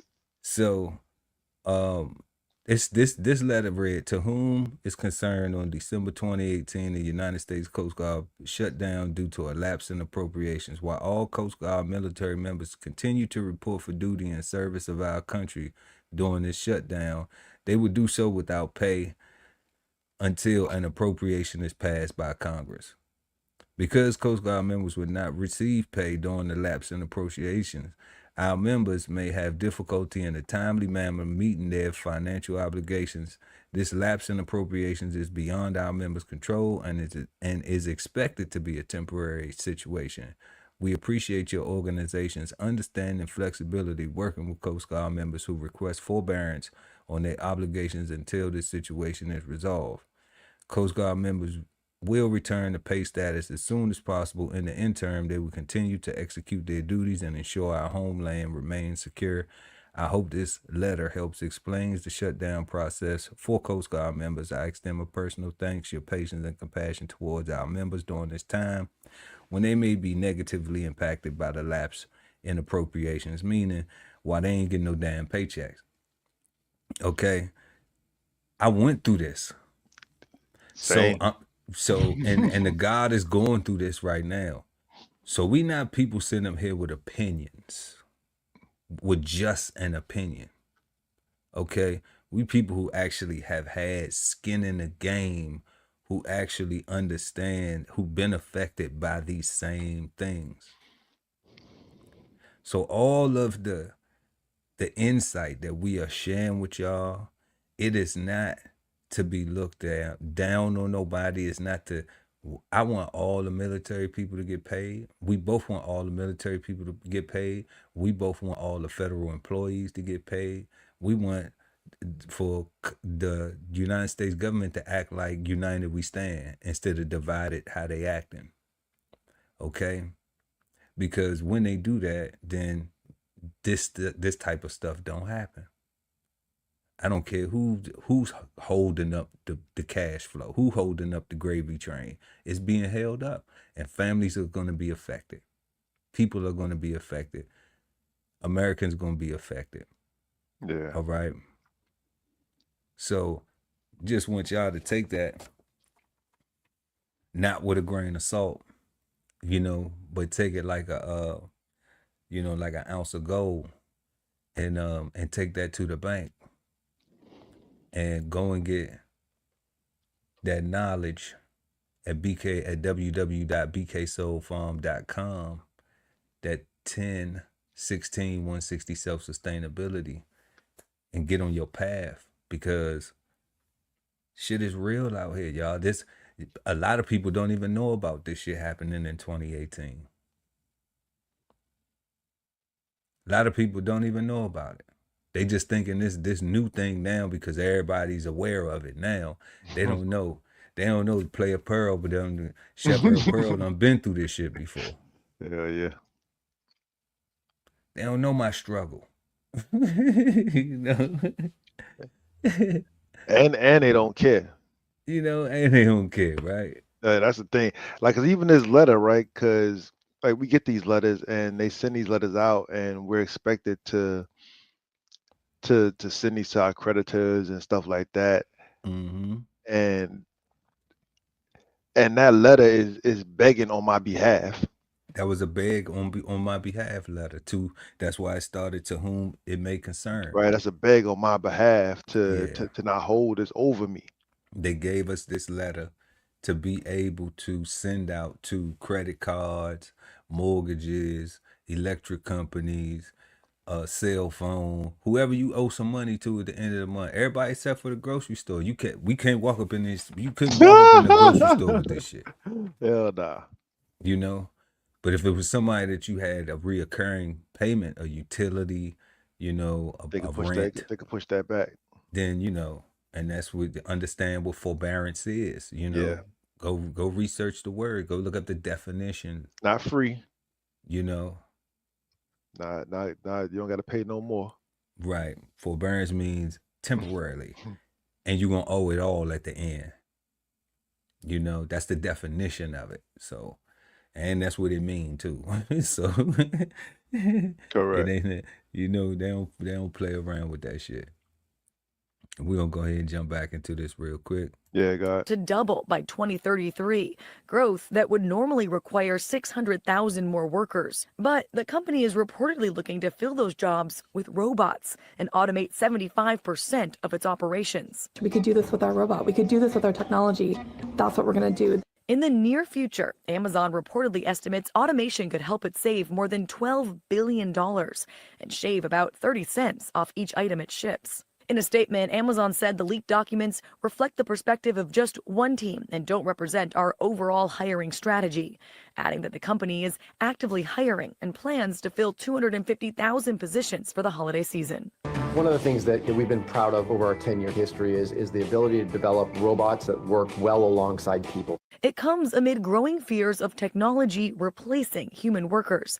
The so-called godfather of artificial intelligence has been sounding the alarm. If I worked in a call center, I'd be terrified. If I was someone like a legal assistant, a paralegal, they're not going to be needed for very long. For mundane intellectual labor, AI is just going to replace everybody.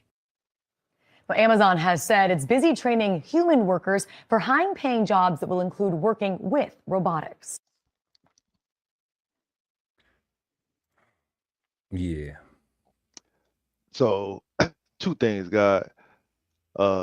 600,000 on top of the 600,000 that, or the 700,000 that the government's getting rid of is a lot of people. All right, that's a lot of criminals, bro. That's a million people that's 100% impacted, infected, right? That's get put into the world. My problem with what he was saying, because it'll go over your head, not your head, but it'll go over somebody's head when he used the word mundane. He did say mundane when he related to them jobs, right? To those positions, and mundane in the way that he made it sound like simple. Yeah. But that's not how mundane is defined, though. Right. Well, he's an AI guy, you know. Yeah. No. I'm saying that because of my listening ear is I heard him say two things. It's going to affect everybody, mm-hmm. and it's going to affect everybody with those mundane jobs. Yeah. Which is everybody. Which is. I don't know. Well. Okay. So what I'm getting from that, right? Mm-hmm. Let's stay on that. And he did say that. Mm-hmm. I think there's a difference, mm-hmm. right? So like we had a conversation about this like offline and just a little bit of it, tapping into it, where we talking about like actual skills that AI can't replace. That's true. You know, so like being an electrician, AI can't replace that. AI cannot come in and change a light socket fixture in a home, and you know, can't run wiring to build a home. Can't, you know, like AI can't do that shit. That's true. You know, so that's true. So that ain't in that mundane category.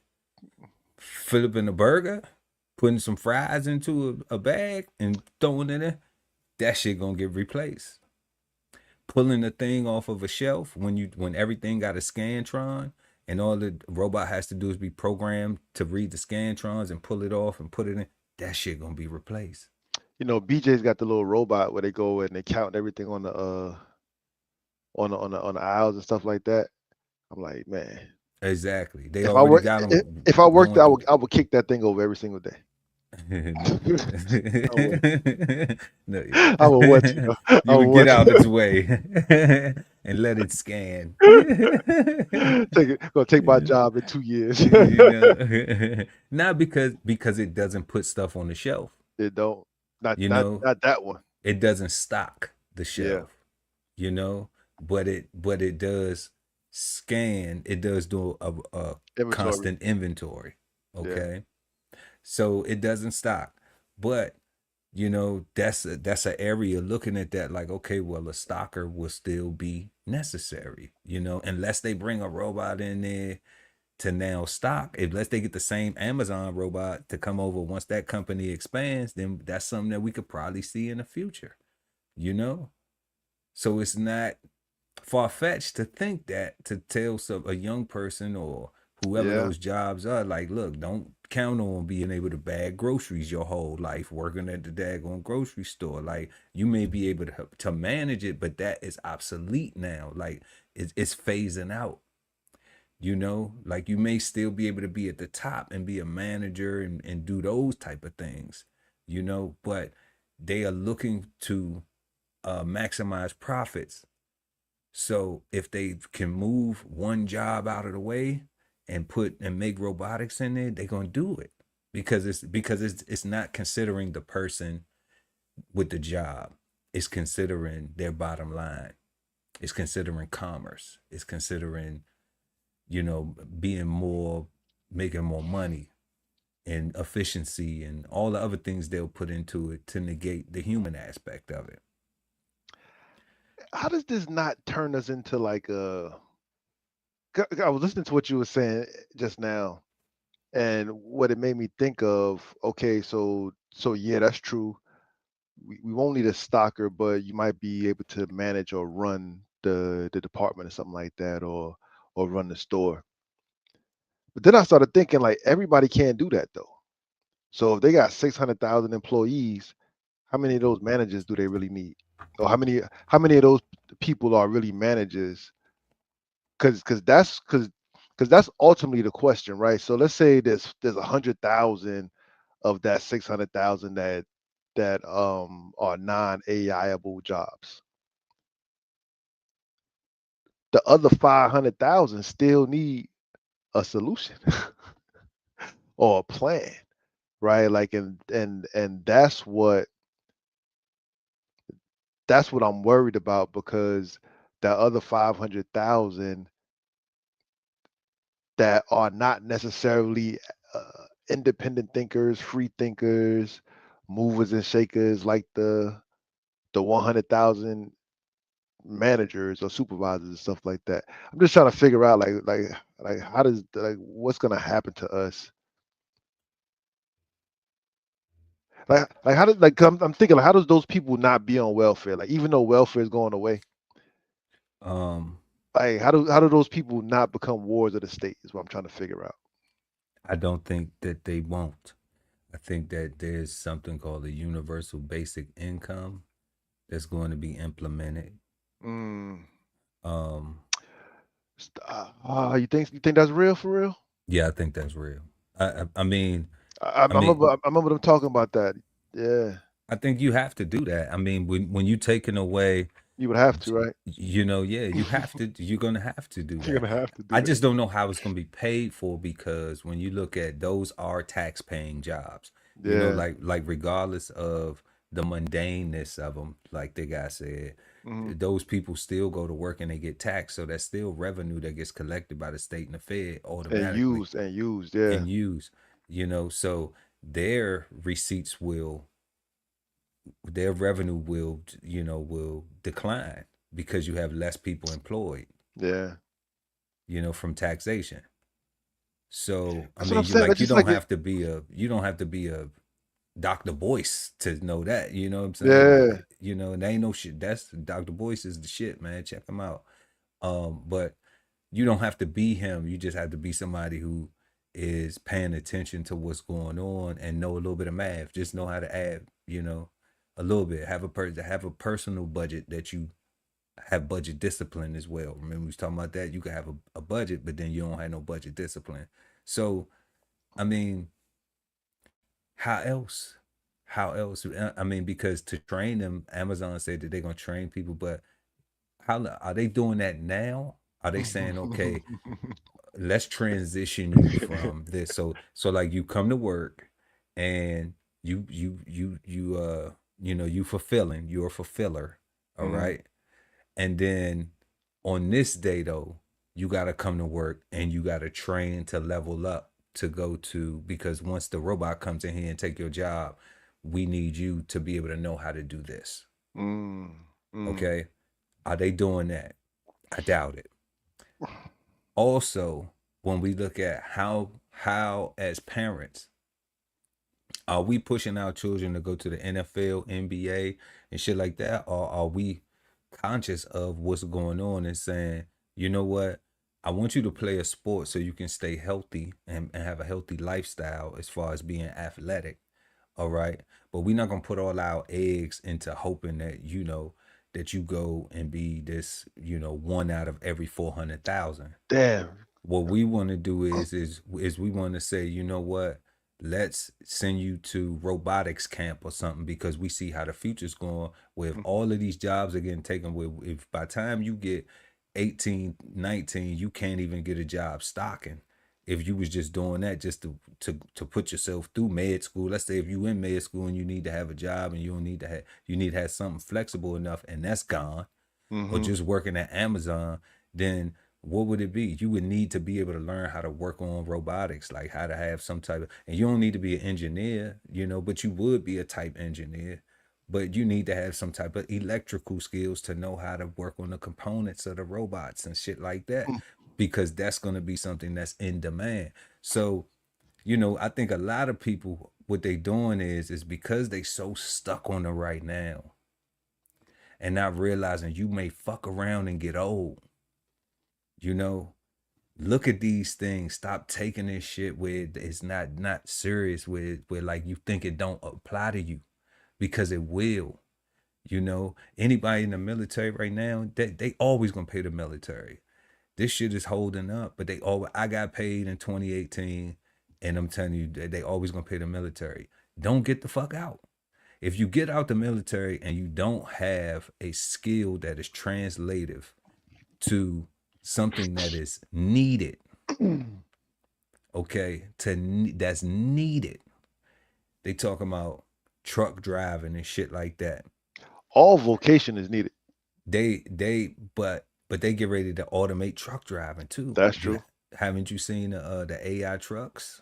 I'm scared of that shit though, bro. Okay. I be seeing stuff like that, and I'm like, man, I be hoping. Even ride sharing, Yeah. the gig economy is getting overwhelmed by AI, where they taking, you know, ride shares is delivering, you know, somebody. Now if you fly drones, you may be able to get into that, but how much they gonna pay you to do that, to deliver fast food with a drone? You know? And how do we know they won't automate that? They won't AI that. They won't just come up with a system, because they just like, we don't want to depend on people flying the drones to go and do that. Yeah. So how long will that last? If you work on drones though, if you're a drone mechanic, yeah, you have to drive for a while. Then you probably can look into the future and have that. You know, nursing. Don't nobody want to go into nursing. People always gonna get sick. You can't AI a nurse. Always gonna get cut. Somebody always gonna need a stitch. Always gonna need.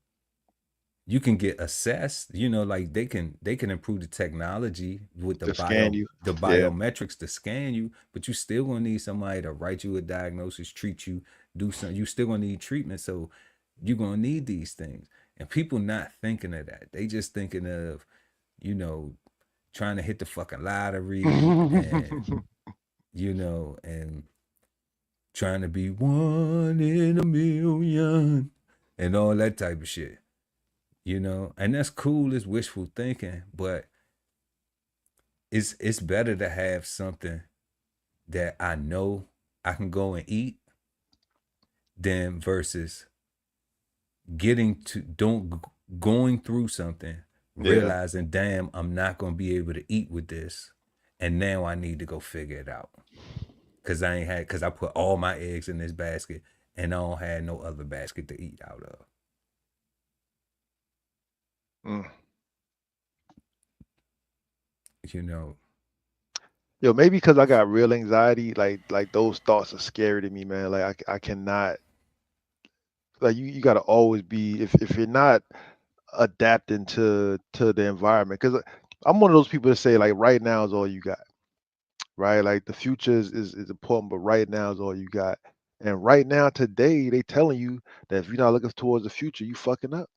They telling you that. They saying it. Right now, today, they telling you, right, whether you like it or not, right? AI is replacing jobs. AI is doing different things, like whether you like it or not. Like they're trying to do more with less. Whether Trying to whether do more with whether less. whether it works or not is what they're saying it right now. We're just It's gonna go that real. way, and It's we're real. gonna make it work. We're gonna make the adjustment. Yeah, God, it's real. You know, so people could either, you know, get with the program or pretty much become you know, welfare recipients. Like, In a country where they're trying to get rid of welfare, but they're not trying to get rid of welfare. they're not though. You know, they're not. They're just trying to further the social economic classes from the have-gots to the dependence upon the government for, you know, make more of a huger welfare class. You know, I was watching this thing. I'm getting ready to do an episode of Bows on the Table, and and there's some excerpts I'm gonna take. And it's a guy. His name's Mike Maloney, of GoldSilver.com, and he was talking about how in Rome they had a population of 1 million people, but they had 200,000 of those people was on, was basically on welfare. All right, towards the collapse. Yeah. So that was like 20% of the population. When we look at it now, like we don't have 20% of the population on that. They talking about like what, 42 million or something. It's like what, 300 billion people or something like that. 300 million or something. 300 million sound about right. Right. Yeah. So like that's about 10%, right? 10, a little bit over 10%, you know, about 12%. But they talking about like 20%. That's a lot. And then when you look at only 4 out of 10 people actually pay for everybody that are employed, like the way they break the numbers down, you got 4 employed people for every 10 people of those 300 million. So when you looking at these numbers and you like, damn, this shit is crazy, and you look at more and more people being moved out of the workforce for whatever cause, whether it's automation, whether it's what do they call it? What do they call it? Reduction in force. You know, whatever the reason for this downsizing, scaling down, you know, what are those people going to do? Because that's the only thing that matters, right? It doesn't matter why. It doesn't matter whose fault it is. Like I don't care if it's Democrats, Republican fault, right? Like the only thing that matters to me is that the government is shut down. People are not getting paid, right? Like that's what's happening. What can I do about that? Right? I can make sure that I got enough food growing around my house so I don't stress out. Right? I can, you know, that's what you need to focus on, what you can do, right? And figure out if you're gonna do that or not. Because otherwise you're just gonna stress yourself out worrying about something, or you're not gonna worry at all and you're just gonna wake up and find that you needed to do something yesterday. And it's too late now. Right. And that's being reactive instead of being preventative. Yeah, right. Right. Yeah. It's crazy. It's crazy. Look, HD, love. It's all love to meet you too. Our day is going peaceful, positive, and productive. Thank you for asking. And we having a serious discussion. You know, and yeah, we're gonna update you. We was discussing what we call here flavor bombs. And we had some topics on the government shutdown, and we had a couple topics with Google, not Google, with Amazon. Amazon, yeah. And and their 600,000 workforce reduction. So we was just exchanging some insights about that. But we appreciate you pulling up. Go ahead and smash that like button for us, HD. We appreciate it. But what we gonna go ahead and do is get back to the topic of the evening. So you've just been flavor bombed, and now back to our show. That's right. So like I was saying, we have been smoking on the saying Plantation Thinking tonight here on Cigar Sundays Live. And we are on our fourth question right now, which is black on black violence and continued hatred towards each other an effect of plantation thinking? Why or why not? And HD, this is the first time we seen you in the chat. So, if you want to exchange insights and comment on that, we appreciate it. We always share everything, and we always include you in our conversation. So, God, is black on black violence and continued hatred towards each other an effect of plantation thinking? Why or why not? So the first part, the black on black violence, I'm gonna say no. That because, like I said before, most crime, most violence happens, with with where you're familiar at, right? So where I don't think that would matter. I think you rob the people that's if you don't have nothing and you need it, you're not gonna go uptown to go rob people. You're gonna rob the people that's closest to you so that you can get enough car fare so you can make it uptown, right? But I do think the continued hatred part though, like that piece, I think that's all plantation thinking. I think that's all Willie Lynch. Again, is all spelled out in that document. That is the breaking up of the village, shipping the husbands away from the wives, the mothers and fathers, the siblings.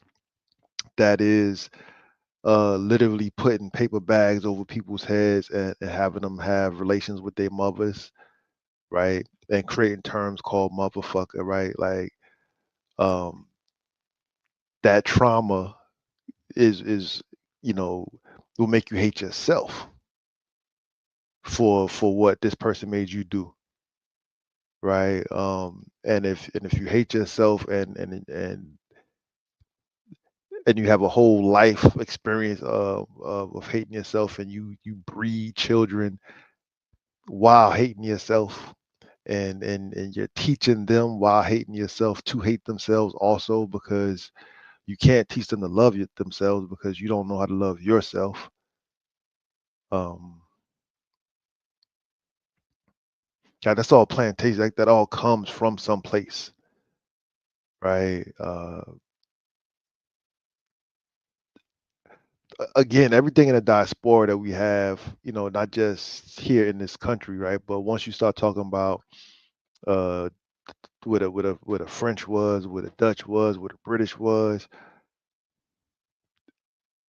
those countries were beefing with each other politically and stuff like that, but they made us.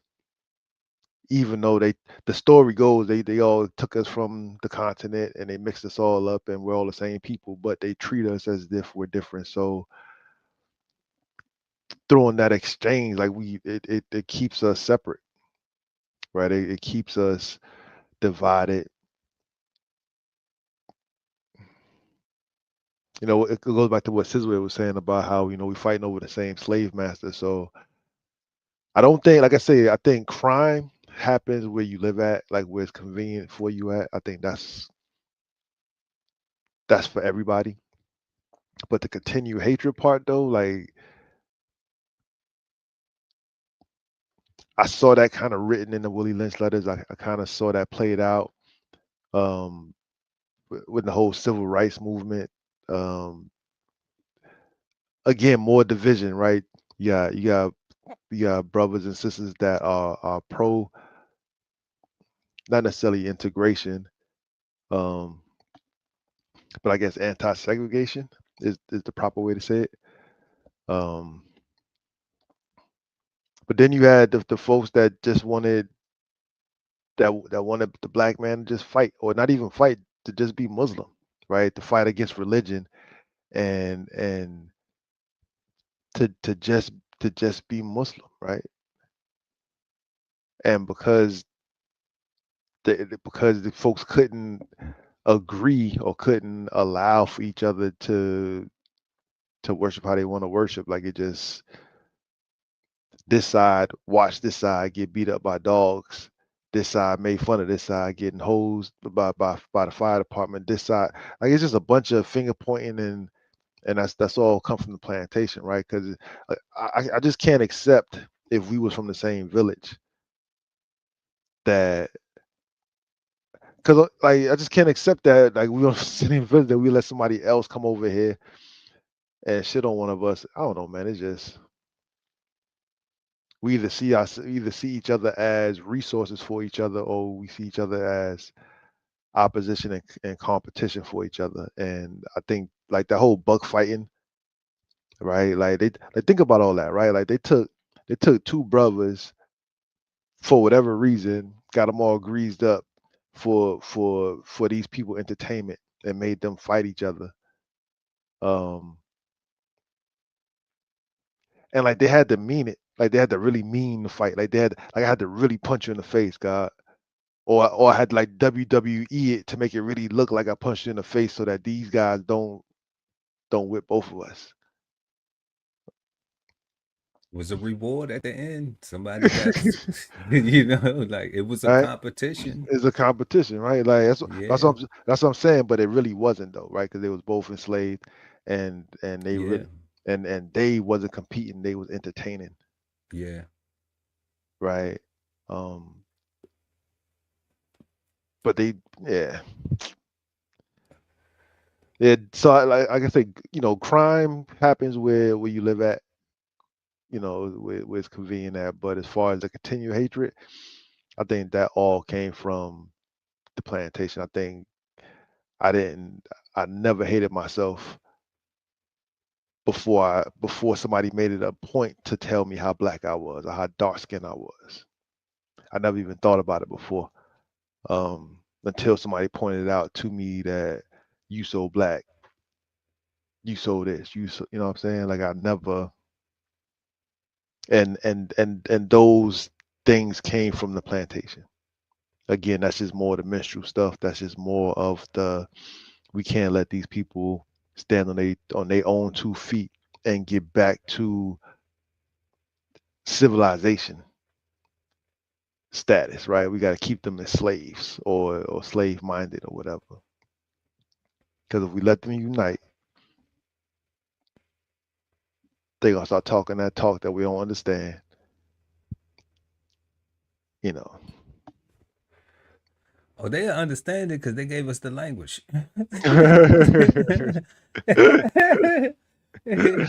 Oh Right, yeah. we can't even code, right? Because we Nah, yeah. They gave us the language. HD said, "Thank you, sir. I am white. I would like to make a comment, but I kindly ask for approval. Speak, white man. How?" and I would say no. The free country we talk about. Yeah, man. Like And it's the it's a internet. yeah, it's the internet, man. Like you could say what you want to say, man. Like ain't nobody trying to chop your head off or nothing like that, man. This is we say that this is a smoke easy, you know, like a speakeasy where you can just say, we not gurus here, and we not taking none of this shit personal at all. We may share some of our own personal experience, some of our own life experiences, but that's it, man. I got plenty of light skinned friends, man, brothers of mine. You know what I'm saying? So like, it ain't no big deal. Like, say if you got a comment, we're gonna read your comment. You know, just be ready for us to respond. You know, don't take it personal. You online, you know. So the question that the guy was just answering was is black on black violence and continued hatred towards each other an effect of plantation thinking? Why not? And the guy said something that I wanted to disagree with when he said that he thinks that black on black violence only happens in is related to relative to your community where you live at. And I will say this. For the example you used. Okay. I never did anything shitty to people that I lived around. Like a couple of neighborhoods that I grew up in where I was doing my little thing as a youth and adolescent, being a knucklehead and stuff. I had this conversation with a friend of mine. I would say he's a friend. And he's a childhood friend, somebody I grew up with. And he was one of them people calling me, like, trying to be nosy, what I got going on. Like, he don't see me on the internet, see me posting these shows or whatever, you know. But he was inquiring, thinking it was more than this because he hadn't been around me. And I said to him, I said, bro, like I don't hold anything that I've done in my adolescence as no type of macho shit, or like no type of, I don't glorify it. You know, I look at it like I was stupid, I was a knucklehead, I was doing dumb shit, and thank God that God had a different plan for me, and I was able to go ahead and step into that and be that. So the other part that I said to him was just like, bro, yeah, I had a reputation, but I ain't had no reputation for doing nothing fucked up to people in our neighborhood. You know, and that's a difference. There's a difference when people will know, when people think that they know what you got going on because they hear rumors. They hear this stuff. They hear, oh, he'd do this and he about that and he do this and he do that and he do that. But they never seen it. They didn't have somebody in the neighborhood that came to them and said, man, Earl did this to me. Earl did that. Or he ain't done. They ain't never had that. It's always been Earl show love, man. Like if he fuck with you, he fuck with you. If he don't fuck with you, he just don't fuck with you. You know, like it ain't even no I see you in the street and I got a problem, my face all fucked up with you. Nah, we cool. If you speak and when I speak, we cool. Like, and if I got something that you need to get from me, I got you. You know, like it's love. Like it ain't no, if you want some bullshit type of time, then just don't play with me because I ain't to be played with. So that's what it was then. But nobody in the community was being victimized by me and my foolishness in my community. So what I think is, now I am unique in that, but I always have been unique in that because you have to live there. And I never respected friends killing they other friends or beefing with people in a neighborhood that's like you could walk right there. I never respected that. You know, I always thought that was some sucker shit. Like, we go to school together. Like, it's easy for me to catch you. You go to school, we go to school together. Like, we gonna walk home or we gonna get on the bus. So, like, that's too easy. If you got a problem with that person, like, just go fight them and be done with it. You know, or go pull them to the side and chop it up and be like, man, what's the problem? What's your problem with me, man? What'd I do? Because I'm not messing with none of the girls that you fucking with. You know what I'm saying? I'm not hustling on your spot. I got my own spot where I hustle at. So what is it that you really got a problem with me about? And most of the time when I confronted dudes like that, they'd be like, man, I ain't really got no problem with you, man. I thought this or I thought that. But when we there having a conversation, like, nah, it ain't that what you, why? Who said that? Who put that shit in your head? You know what I'm saying? Like, so ask them, do they got a problem? Cause I don't have no problem.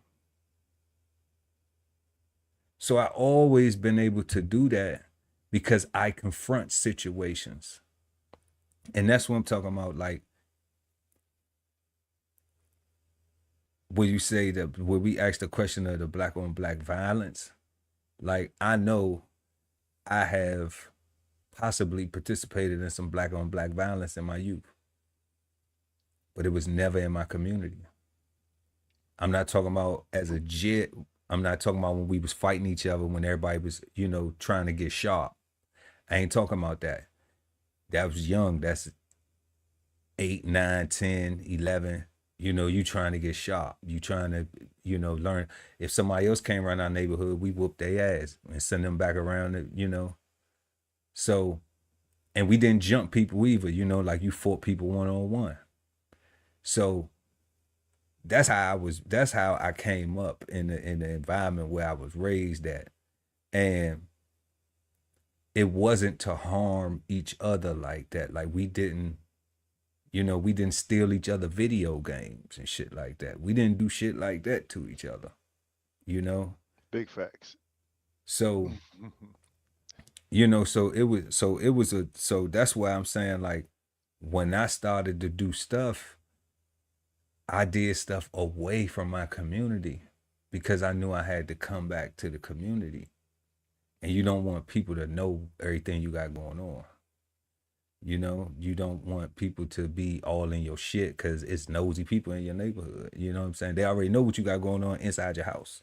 They already know if your mama on drugs, if your daddy alcoholic, if you're, you know what I'm saying, who don't work, who do work. It's people already in the community already being nosy than a motherfucker. Like, that's how the hood work. You know? So if you ain't selling dope right there out in front of your house to where somebody can tell your mama, like, well, you know your son be selling drugs right out here when you gone or you at work trying to provide for their ass, you know, like, that was, to me, that was dumb nigga shit. You know, and I knew them guys. I knew all of them. But that was stupid. Like, you selling dope out your mama house. Like, you stupid. So, what's the other part of the question? So that's the only part that I disagree with God, because I was participating in foolishness. So it was different for me. And I was able to say to somebody, I actually had that conversation with somebody from an old community, a past community that I lived in. And it was a community, you know, and I didn't conduct myself like that. I knew people who did, but I wasn't one of them. I wasn't one of those guys who, you know, who preyed on people in my community. So, listening to you, I might have to change what I'm saying, because so on this level, we're not talking about when we was kids, when we was jits. We're talking about when it was real, right?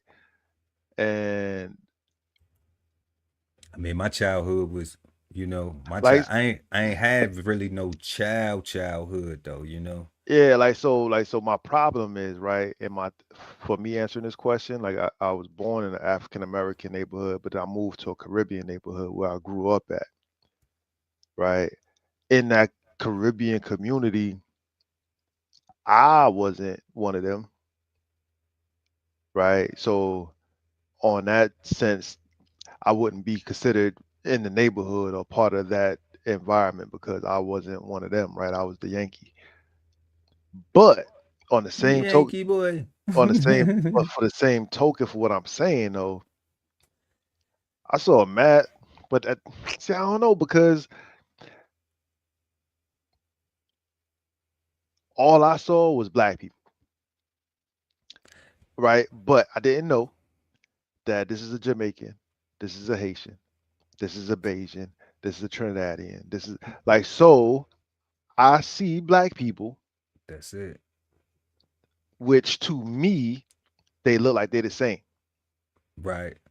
but to them they not banging on that they same. They banging on somebody that's a whole op, right? Because it was like real wars back in the day, right? Like Right. But that's because, you know, the Jamaicans beefing with the Haitians yeah, and that's why beefing with the the and that's Trinis beefing with the that's why I said I had to change yeah, what I was saying because yeah,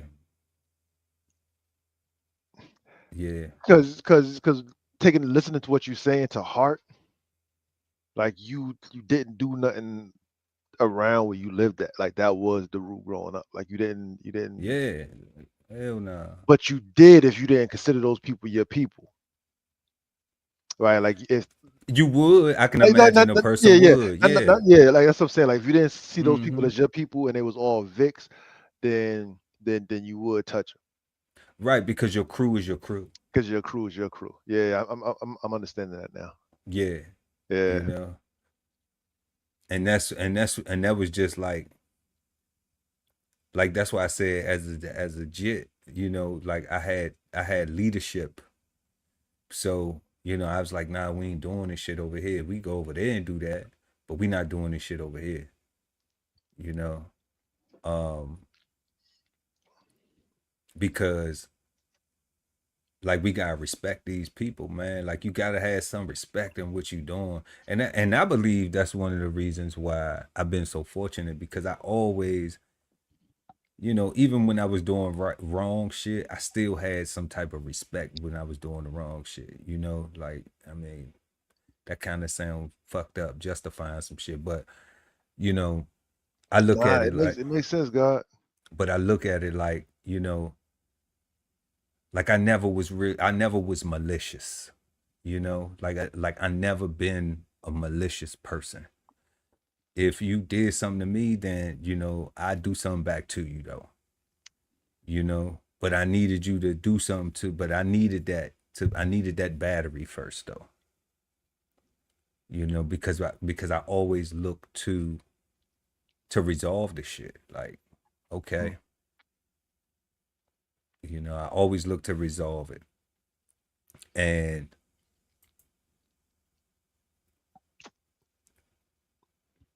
I don't know if that was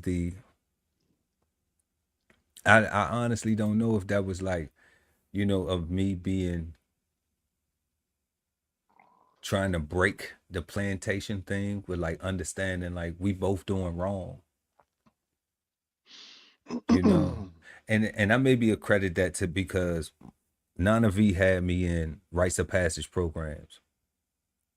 So I had brothers that was dropping jewels that was telling me the stuff that we shouldn't be doing, how to be a man. Like I went to this thing called manhood training and everything, a couple of rites of passage programs. So it was men who was, you know, dropping the jewels, giving me the things, the tools. It was just that I'm going back to my neighborhoods or to my community and I'm looking at the big boys and I'm looking at the shit they got going on. Mm-hmm. You know, so obviously I'm like, I know what they saying at the mosque. I know what they saying at the temple. I know what they saying at the you know, at the manhood training. I know what they saying at the rites of passage program. But like, I'm right here though now. And I want to do this shit right here. You know, I want to do what they doing because this look like the cool shit to do, being influenced. And then not having what I would say of like a disciplinarian, a firm disciplinarian. Because when your mom, when you don't have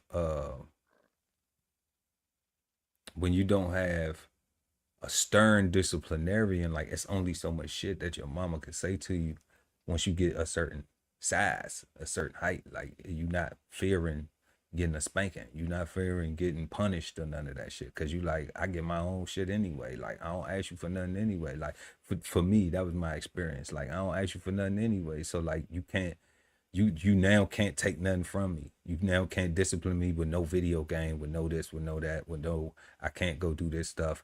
Like, not having that. So I do believe that stems though from that plantation thing of breaking up the home with losing respect for the mother.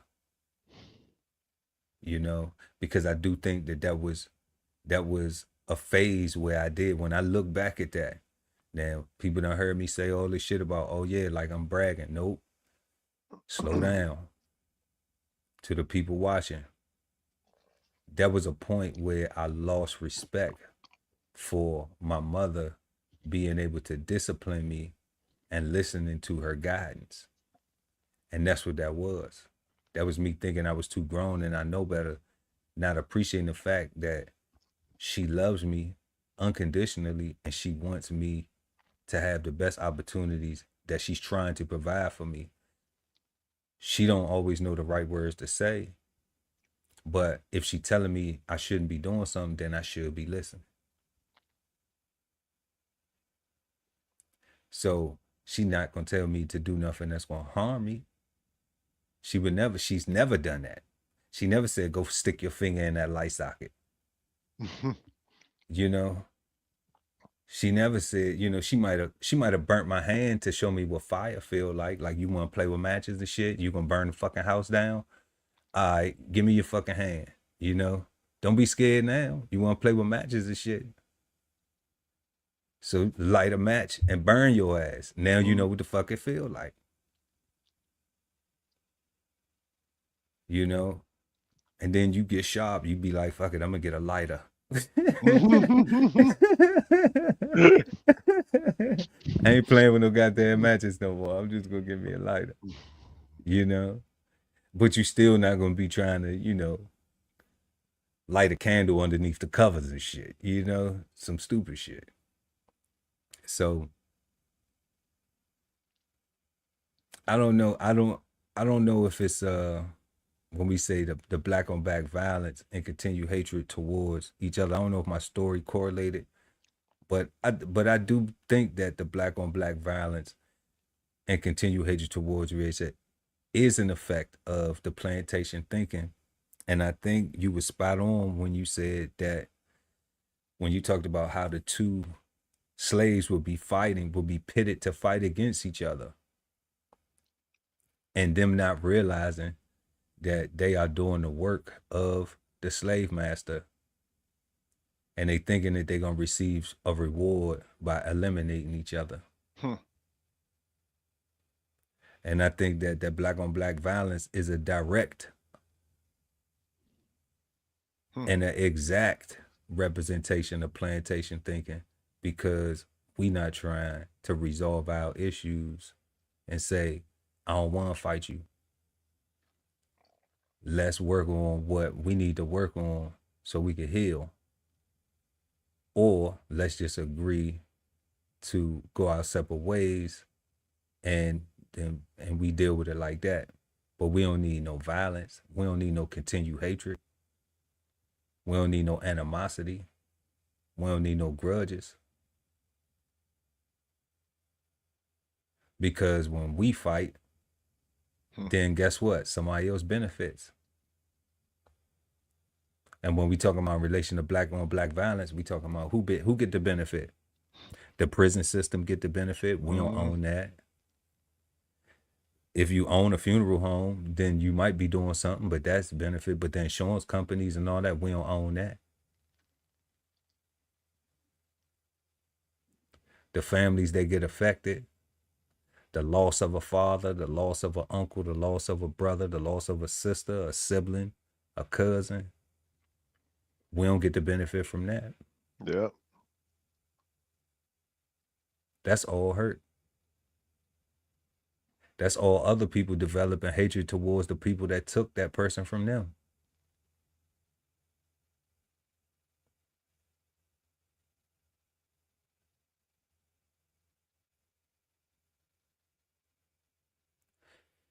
So, you know, I think it directly affects it. And it definitely is an effect of plantation thinking.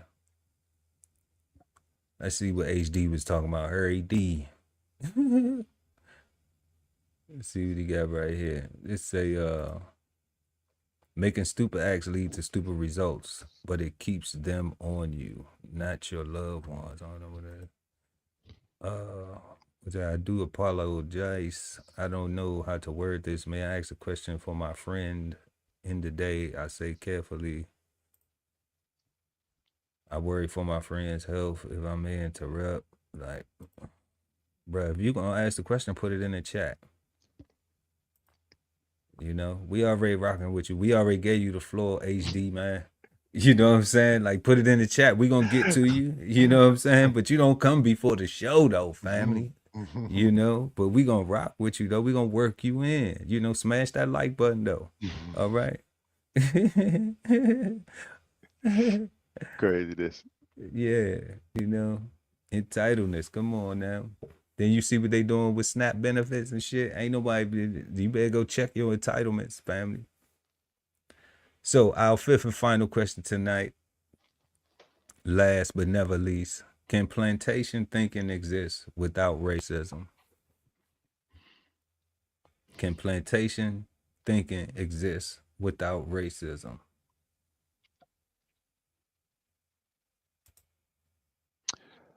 So no, you only get the plantation because of racism. You only get it. Right, like yeah, nah, you only get the plantation because of racism. You only get it because of and yeah, I'm trying to think of something else, but no, you're right, guy. We agree. I wanted us to just end it on that note because I knew that the other questions we was gonna be so long-winded and we had other stuff going on. So you know, I didn't want to make this a whole 3-hour joint, but I know how we go when we get to going, and I know this topic is near and dear, but that was our final question, though. You know, can plantation thinking exist without racism?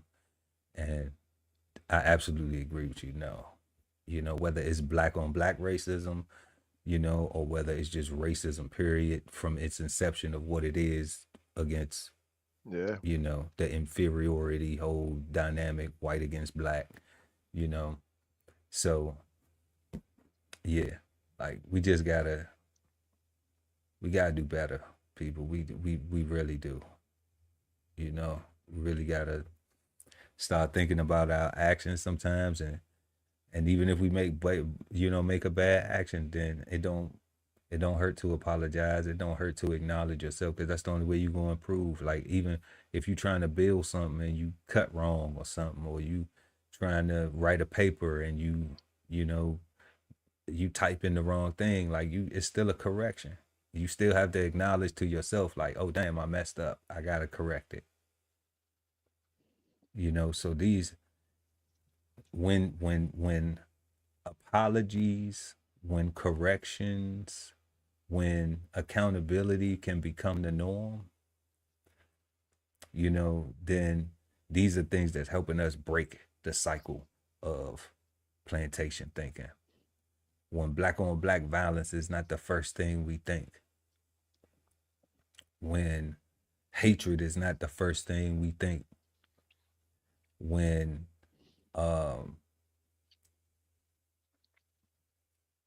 peace is not something that we devalue, and acknowledging what that is,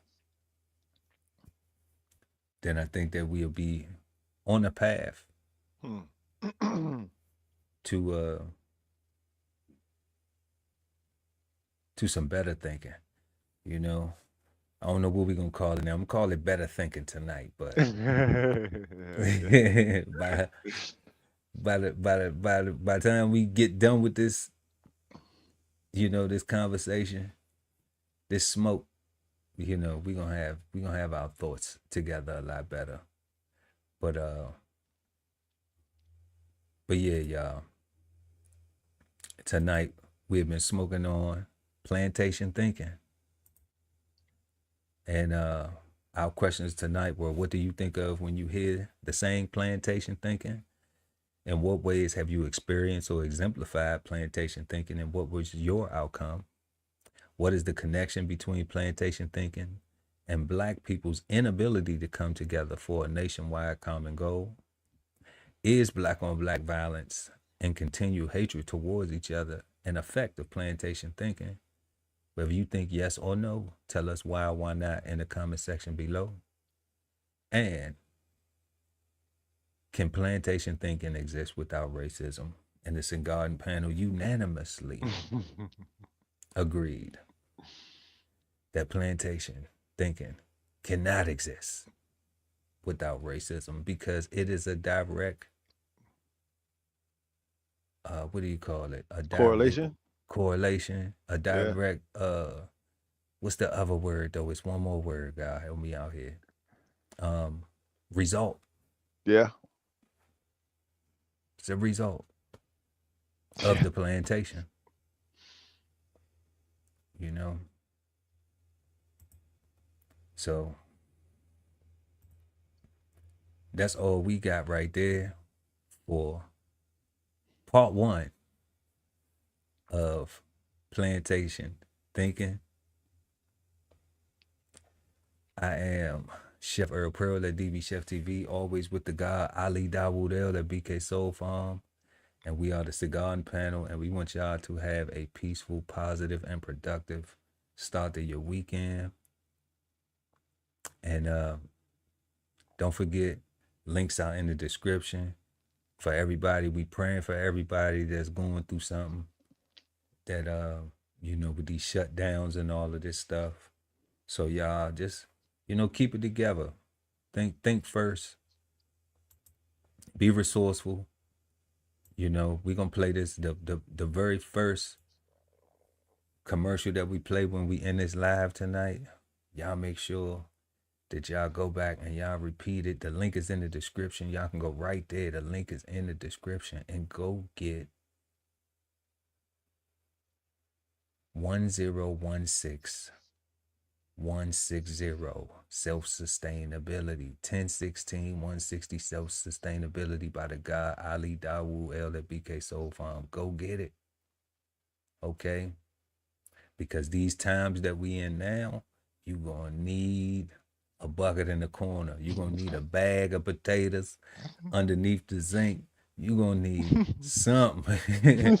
Because if you ain't with, if you don't got it, then it seemed like Wick ain't gonna come through and do it. Oh man, for real. It seemed like Snap ain't snapping to do it. You know, they're holding up the military. I think the military gonna get paid though. You know, I think it's disgusting.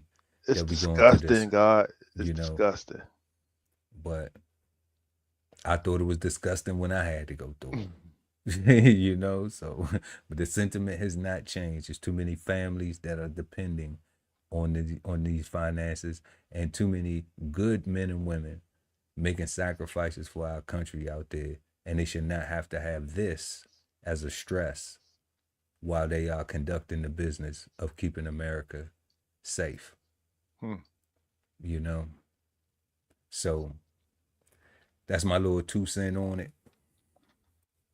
We want to thank y'all for pulling up again. Go ahead and smash that like button for y'all get up out of here, because we finna get up out of here until next Sunday at 8 p.m. East Coast time, right here on Cigar Sundays Live. Peace, God. Peace, God. This whole publication is all about going from nowhere to somewhere, right? Being able to stand on something so that you can travel in peace, right? So bksoulfarm.com, 1016 160 self-sustainability. Jump on a list and get yourself together, right? Because it is irresponsible to not even know what responsibility means. So get yourself together, food, clothing, and shelter, protection of that, support your interests, and live. Some say that art imitates life, but we say that life is art. So visit the DBCHEFTV gift shop and get 15% off of your next masterpiece of fashion. How do you get there? Simply tap the link in the description. At the Veteran Kettle Podcast, we thank you for your service, support, and sacrifice to our country. Listen to real stories of adversity and triumph as we give our best to honor our vets. Subscribe today and watch episodes now streaming on YouTube at TVK Podcast, The Veteran Kettle. If it's Friday night and you don't have a date, then brunch with the fellas is your spot, so don't be late. We go up at 9 p.m. with the trending topic news. Smash the like, comment, subscribe, and share the content. Don't be rude. At Brunch Fellas, now streaming on YouTube. Love ain't always easy, and we won't stop until we get it right. So bring that ass to the Love Speak Podcast. Subscribe today and let your love speak at TLS Podcast. The Love Speak, now streaming on YouTube. Exchange insights Sundays at 8 p.m. East Coast time with the Cigarden Panel. Smoking on words like two big nerds. Hosted by DBCHEFTV and BK Soul Farm at Cigar Sundays on YouTube. Subscribe and hit the notification bell so when they go live, you never miss an episode of Cigar Sundays Live. Sign up for the newsletter and shop merch and clothing at www.dbcheftv.com.